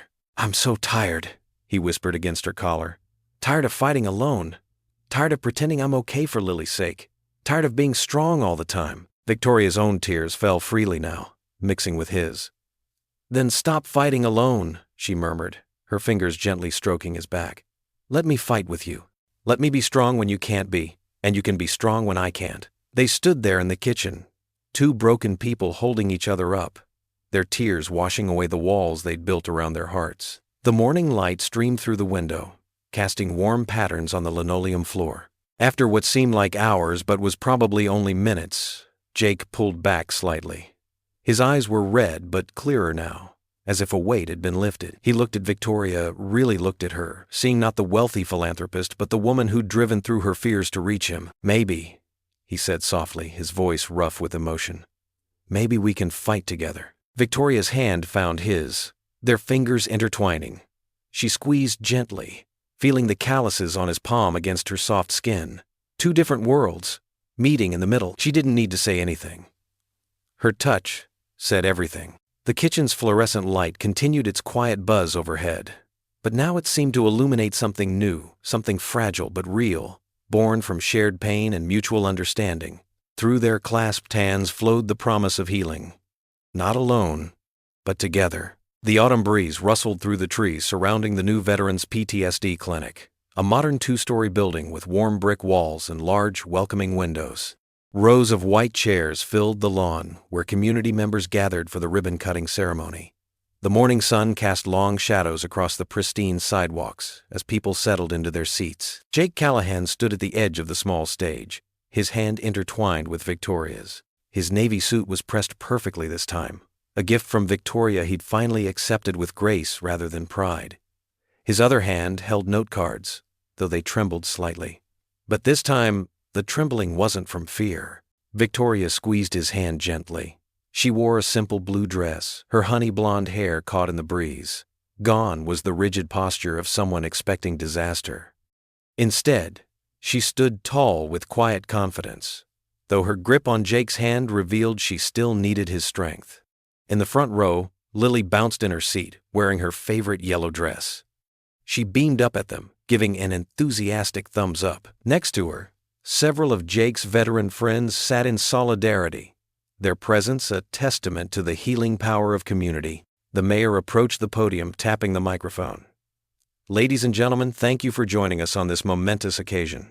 The opening of the Hope Harbor Veterans Clinic marks a new chapter for our community." Jake felt Victoria's hand tighten in his as the crowd's attention focused forward. He leaned closer, whispering, "Breathe, just like we practiced."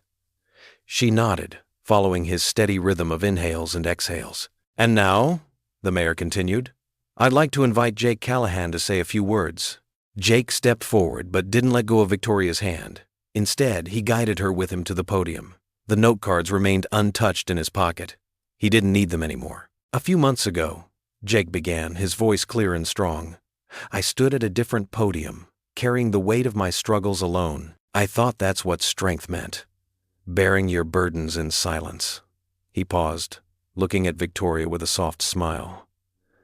"I was wrong." The crowd sat in respectful silence as Jake continued. "This clinic isn't just about providing medical care or therapy. It's about understanding that healing happens when we stop hiding, when we reach out instead of pulling away." His voice grew warmer. "I learned that lesson from someone extraordinary." Victoria's eyes glistened with tears, but she stood steady beside him. "Victoria Hale isn't just the sponsor of this clinic," Jake announced, his voice filled with pride. "She's a partner in every sense of the word, someone who understood that true healing comes from walking through fear together." In the audience, several veterans nodded in agreement. They'd witnessed the transformation in both Jake and Victoria over the past weeks. how they'd grown stronger together, how their individual broken pieces had somehow formed something whole. Victoria taught me that courage isn't about being fearless, Jake continued. It's about being terrified and taking that next step anyway. She does that every single day, fighting her own battles while helping others fight theirs.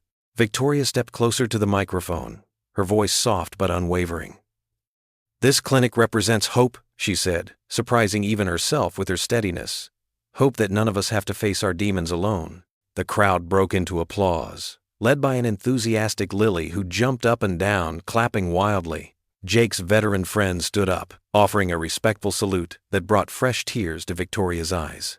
The mayor returned with a large pair of ceremonial scissors. Jake and Victoria together cut the red ribbon, their joined hands steady and sure. The crowd cheered as the ribbon fluttered to the ground, marking the official opening of Hope Harbor. As people began to mingle and tour the facility, Victoria remained by Jake's side.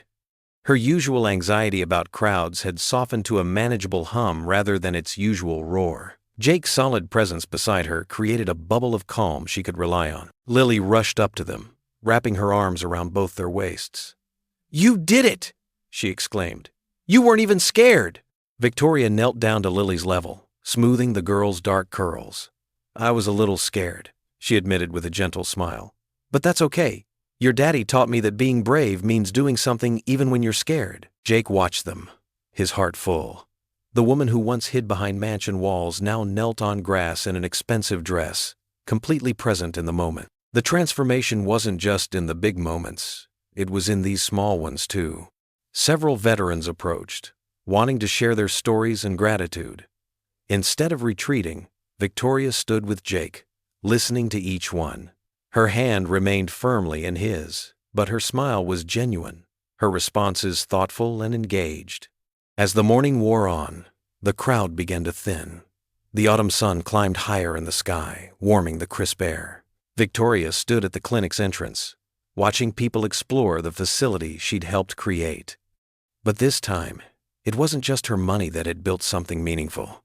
It was her heart, her courage, and her partnership with Jake. She took a deep breath, feeling the anxiety that had been her constant companion for so many years settle into something quieter, more manageable. Jake's arm slipped around her waist, and she leaned into his strength, finally understanding that accepting support wasn't weakness, it was its own kind of strength. The clinic stood before them, its windows reflecting the morning light, a symbol of hope and healing for the community. But more than that, it was a testament to two broken people who had found wholeness in each other's cracks, who had learned that the bravest thing you can do is let someone else in. Victoria exhaled slowly, feeling more centered than she had in years. The future still held challenges. Her anxiety wouldn't magically disappear, and Jake's PTSD would still require ongoing work, but they would face it together, step by step, breath by breath. The late afternoon sun cast long shadows through the windows of Jake's garage, now transformed into a makeshift meeting space. Folding chairs formed a circle where 7 veterans sat, their faces etched with both wariness and hope. The concrete floor had been swept clean, and the walls lined with pegboards holding Jake's carpentry tools gave the space a humble, working-class feel. Jake stood near the garage door, greeting each arrival with a firm handshake and a quiet nod. His hands trembled slightly. He still wasn't used to being the one in charge. But something about having these meetings in his own space, surrounded by the honest smell of sawdust and motor oil, felt right. Victoria sat in one of the metal chairs, dressed simply in jeans and a blue sweater. She'd arrived early to help Jake set up the coffee station on his workbench.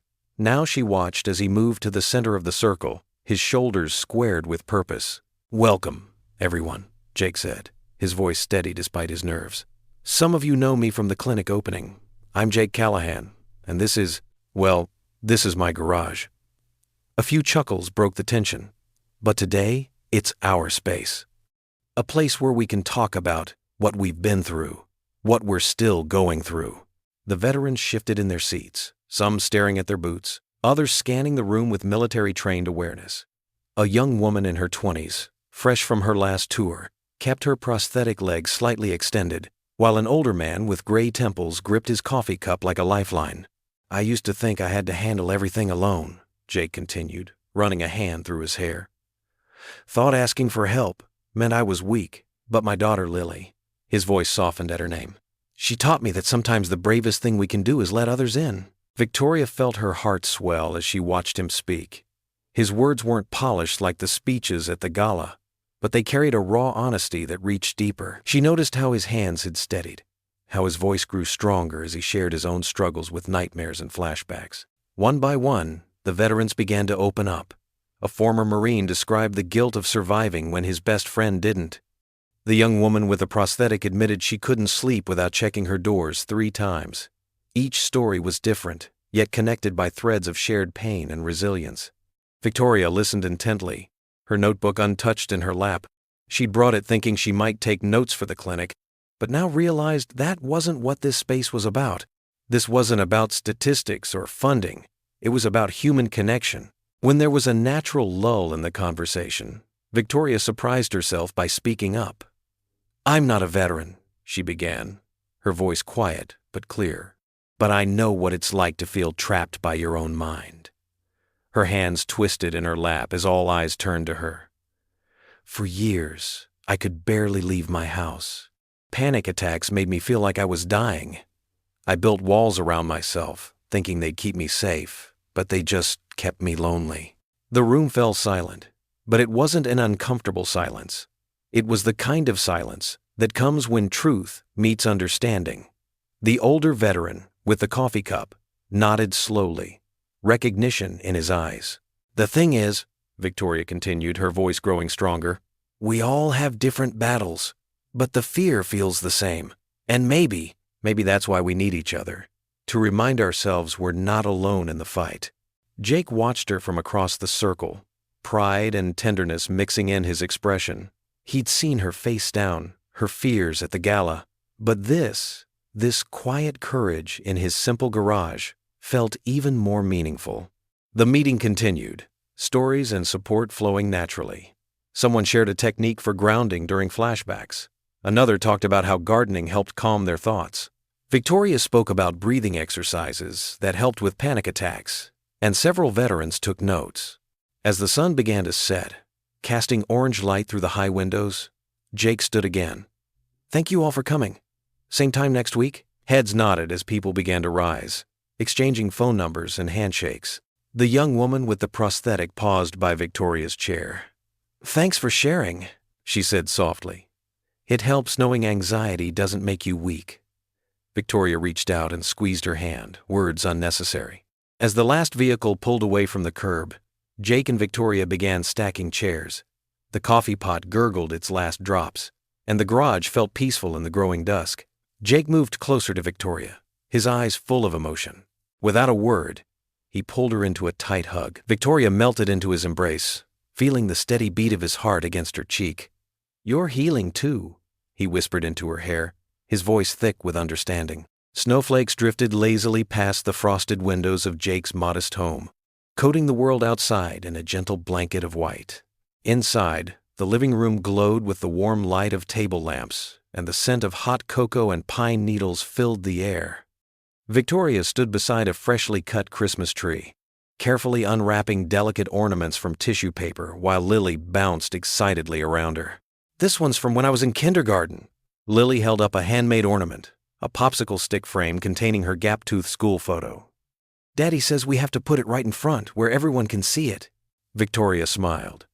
Her normally tense shoulders relaxed in the comfort of the familiar space. She wore a simple cream sweater instead of her usual tailored clothes, and her hair fell in soft waves around her face. "Well then, we better give it a special spot. Where do you think it should go?" Lily scrunched her face in concentration, studying the tree with the seriousness only a 9-year-old could muster. "Right here," she pointed to a spot at eye level. "Then when people come in, they'll see it first thing." Perfect choice. Victoria helped Lily hang the ornament, making sure it was secure on the branch. Their hands worked together, and Victoria marveled at how natural it felt now. These simple moments of domesticity that had once seemed so foreign to her. The old radio on the kitchen counter played Christmas carols softly, and colorful lights twinkled through the tree's branches, casting rainbow patterns on the walls. A cardboard box labeled Christmas decorations in Jake's neat handwriting sat open on the floor, filled with years of collected memories. "Tell me about this one," Victoria said, lifting out a small wooden soldier ornament. Its paint slightly chipped, but clearly well-loved. That's from Daddy's first Christmas after he came home, Lily explained, her voice growing softer. He was really sad that year, but he bought it because he said soldiers should stick together. Victoria cradled the ornament carefully, understanding the weight of its significance. She found a sturdy branch and hung it gently, making sure it stood straight and proud. The front door opened, bringing in a rush of cold air, and Jake, his arms full of grocery bags. Snow dusted his broad shoulders, and his cheeks were red from the cold. I got the hot chocolate mix you wanted, Lilybug. And extra marshmallows. Daddy, Lily ran to him, helping to take the bags. come see what Victoria and I did. We found all the special ornaments. Jake set the groceries on the kitchen counter and turned to look at the tree. His eyes softened as they swept over the decorated branches, taking in the careful arrangement of old and new ornaments. The soldier ornament caught his attention, and something in his expression shifted. You found a good spot for him, he said quietly, meeting Victoria's gaze. She nodded, understanding passing between them without words. Victoria, let me put all the ornaments where I wanted, Lily announced proudly. Even the glass ones. Did she now? Jake's lips twitched into a smile. And did you tell her about the great ornament disaster of 2021? Lily giggled. That was an accident. And only 3 broke. 3 very expensive glass balls that your grandmother gave us, Jake reminded her, but his tone was light, playful. He moved closer to the tree, examining their work. Though I have to admit, this looks pretty good. Victoria watched as he reached out to adjust a crooked star, his movements sure and steady. The shadows that usually haunted his eyes had receded, replaced by a warmth she'd rarely seen. When he laughed at Lily's dramatic retelling of the ornament incident, the sound was rich and genuine, a full, deep laugh that seemed to surprise even him. I can't remember the last time I heard you laugh like that, Lily said, beaming at her father. She turned to Victoria, her eyes bright. See? I told you he could be happy again. Jake's laugh softened to a chuckle, but the joy remained in his expression. He reached out and pulled Lily into a gentle hug. You're pretty smart sometimes, kiddo. I'm smart all the time, Lily corrected him, then wriggled free to dig through the box of decorations again. Oh, we forgot the most important part. She emerged triumphantly with a slightly crushed sprig of mistletoe. Victoria felt her cheeks warm as Lily marched to the archway between the living room and kitchen, pointing imperiously upward. Daddy, can you hang this? It's tradition. Jake took the mistletoe, his fingers brushing Victoria's arm as he reached past her to secure it to the archway. The touch sent a small shiver through her, and when their eyes met, she saw her own emotions reflected in his gaze. Now it's perfect, Lily declared, surveying the room with satisfaction. The tree sparkled with lights and memories. Garland draped the windows, and the mistletoe hung promise-like above them. You know what this means, right? What does it mean, sweetheart? Victoria asked, though she suspected she knew the answer. Now we're a family. Lily's voice rang with absolute certainty. A real one, with a mom and dad and everything. The words hung in the air, beautiful and delicate, as the snowflakes still falling outside. Jake moved closer to Victoria, his hand finding hers. She squeezed it gently, anchoring herself in the moment. Lily, Jake started, but his daughter was already pushing them both toward the archway. You have to kiss under the mistletoe, she insisted. It's the rules. Victoria looked up at Jake, seeing the question in his eyes. She nodded slightly, and he leaned down, pressing his lips to hers in a tender kiss. It was gentle and sweet, filled with all the words they hadn't yet said but somehow already knew. When they parted, Lily was clapping, her face glowing with triumph and joy. The room felt warmer somehow, filled with the kind of happiness Victoria had almost forgotten existed. Jake's arm stayed around her waist, solid and secure, and she leaned into him, feeling truly at home for the first time in years. The morning sun painted golden streaks across the dewdrops clinging to fresh spring grass. Jake Callahan stood in the community park, his weathered hands resting on a half-finished wooden bench. Around him, a small group of veterans worked steadily, their faces focused but relaxed as they shaped and sanded the memorial bench's pieces. Hand me that level, Mike, Jake called to a young veteran who'd been attending his support groups. The morning air carried the sweet scent of cherry blossoms and fresh-cut lumber. Mike passed the tool over with a grin. Never thought I'd be building furniture in the park, Sarge. but it feels right, you know? Jake nodded, understanding exactly what Mike meant. Working with his hands had always been his own form of therapy. Now, sharing that peace with other veterans felt like coming full circle. The Memorial Bench Project had started as a simple idea during one of their support group meetings, a way to honor their fallen brothers while creating something beautiful for the community. From the corner of his eye, Jake caught sight of Victoria walking across the grass. She carried a tray of coffee cups from the local diner, and the spring breeze tugged at her loose cardigan. The sight of her still made his heart skip, but now it was joy instead of anxiety that quickened his pulse. "Coffee delivery," Victoria announced, her voice carrying the confidence that had grown stronger with each passing month. The veterans gathered around, accepting the cups with grateful nods and easy smiles. Gone was the awkward distance that had once existed between the wealthy philanthropist and the veterans. Now she was simply Victoria, Jake's Victoria. "Mrs. Thompson at the diner insisted on sending these muffins too," she added, pulling a paper bag from her tote. "She says we're not allowed to work on empty stomachs." Jake watched as she distributed the treats, marveling at how naturally she moved among the group now. Her panic attacks hadn't disappeared completely. They both knew some wounds never fully healed, but she'd learned to manage them, just as he'd learned to handle his own demons. "The engraving came out perfect," Victoria said, moving to stand beside Jake. She traced her fingers over the bronze plaque that would be mounted on the bench's backrest. The words, "In honor of those who served, peace follows courage," gleamed in the morning light. Lily helped pick the words. Jake replied softly, remembering how his daughter had insisted on being part of the planning committee. "She said it needed to be about hope, not just remembrance." Victoria's eyes crinkled with warmth. "She's wise beyond her years, that one." Throughout the morning, townspeople stopped by to watch the progress. Some brought refreshments, others simply offered words of encouragement. Mayor Jenkins paused during his morning walk to shake hands with each veteran, his respect evident in every gesture. "This is exactly what our town needed," the mayor said, beaming at Jake and Victoria. "You two have brought something special here. The way you've brought our community together. Well, it's something to be proud of." Jake felt his chest tighten with emotion, but not from pain this time. Pride, gratitude, and love swelled within him as he watched his fellow veterans work.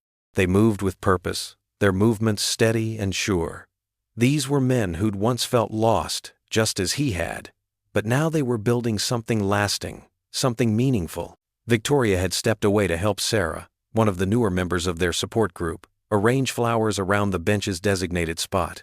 The two women worked in comfortable silence, placing spring blooms in a pattern that would bloom throughout the seasons.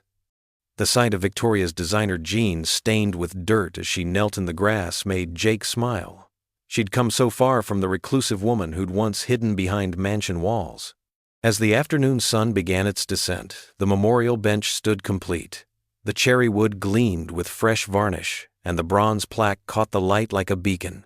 The veterans stood back, admiring their work with quiet satisfaction. "Time for the dedication?" Victoria asked, brushing dirt from her knees as she joined Jake. He nodded, and the small crowd that had gathered throughout the day drew closer. Children stopped playing on the nearby swings. Parents held them close, and even a few cars pulled to the curb as Jake stepped forward to speak. "This bench," he began, his voice steady and clear, "represents more than just a place to rest. It's a symbol of healing, of community, and of hope." He paused, looking at the faces around him, faces that had become family over the past months.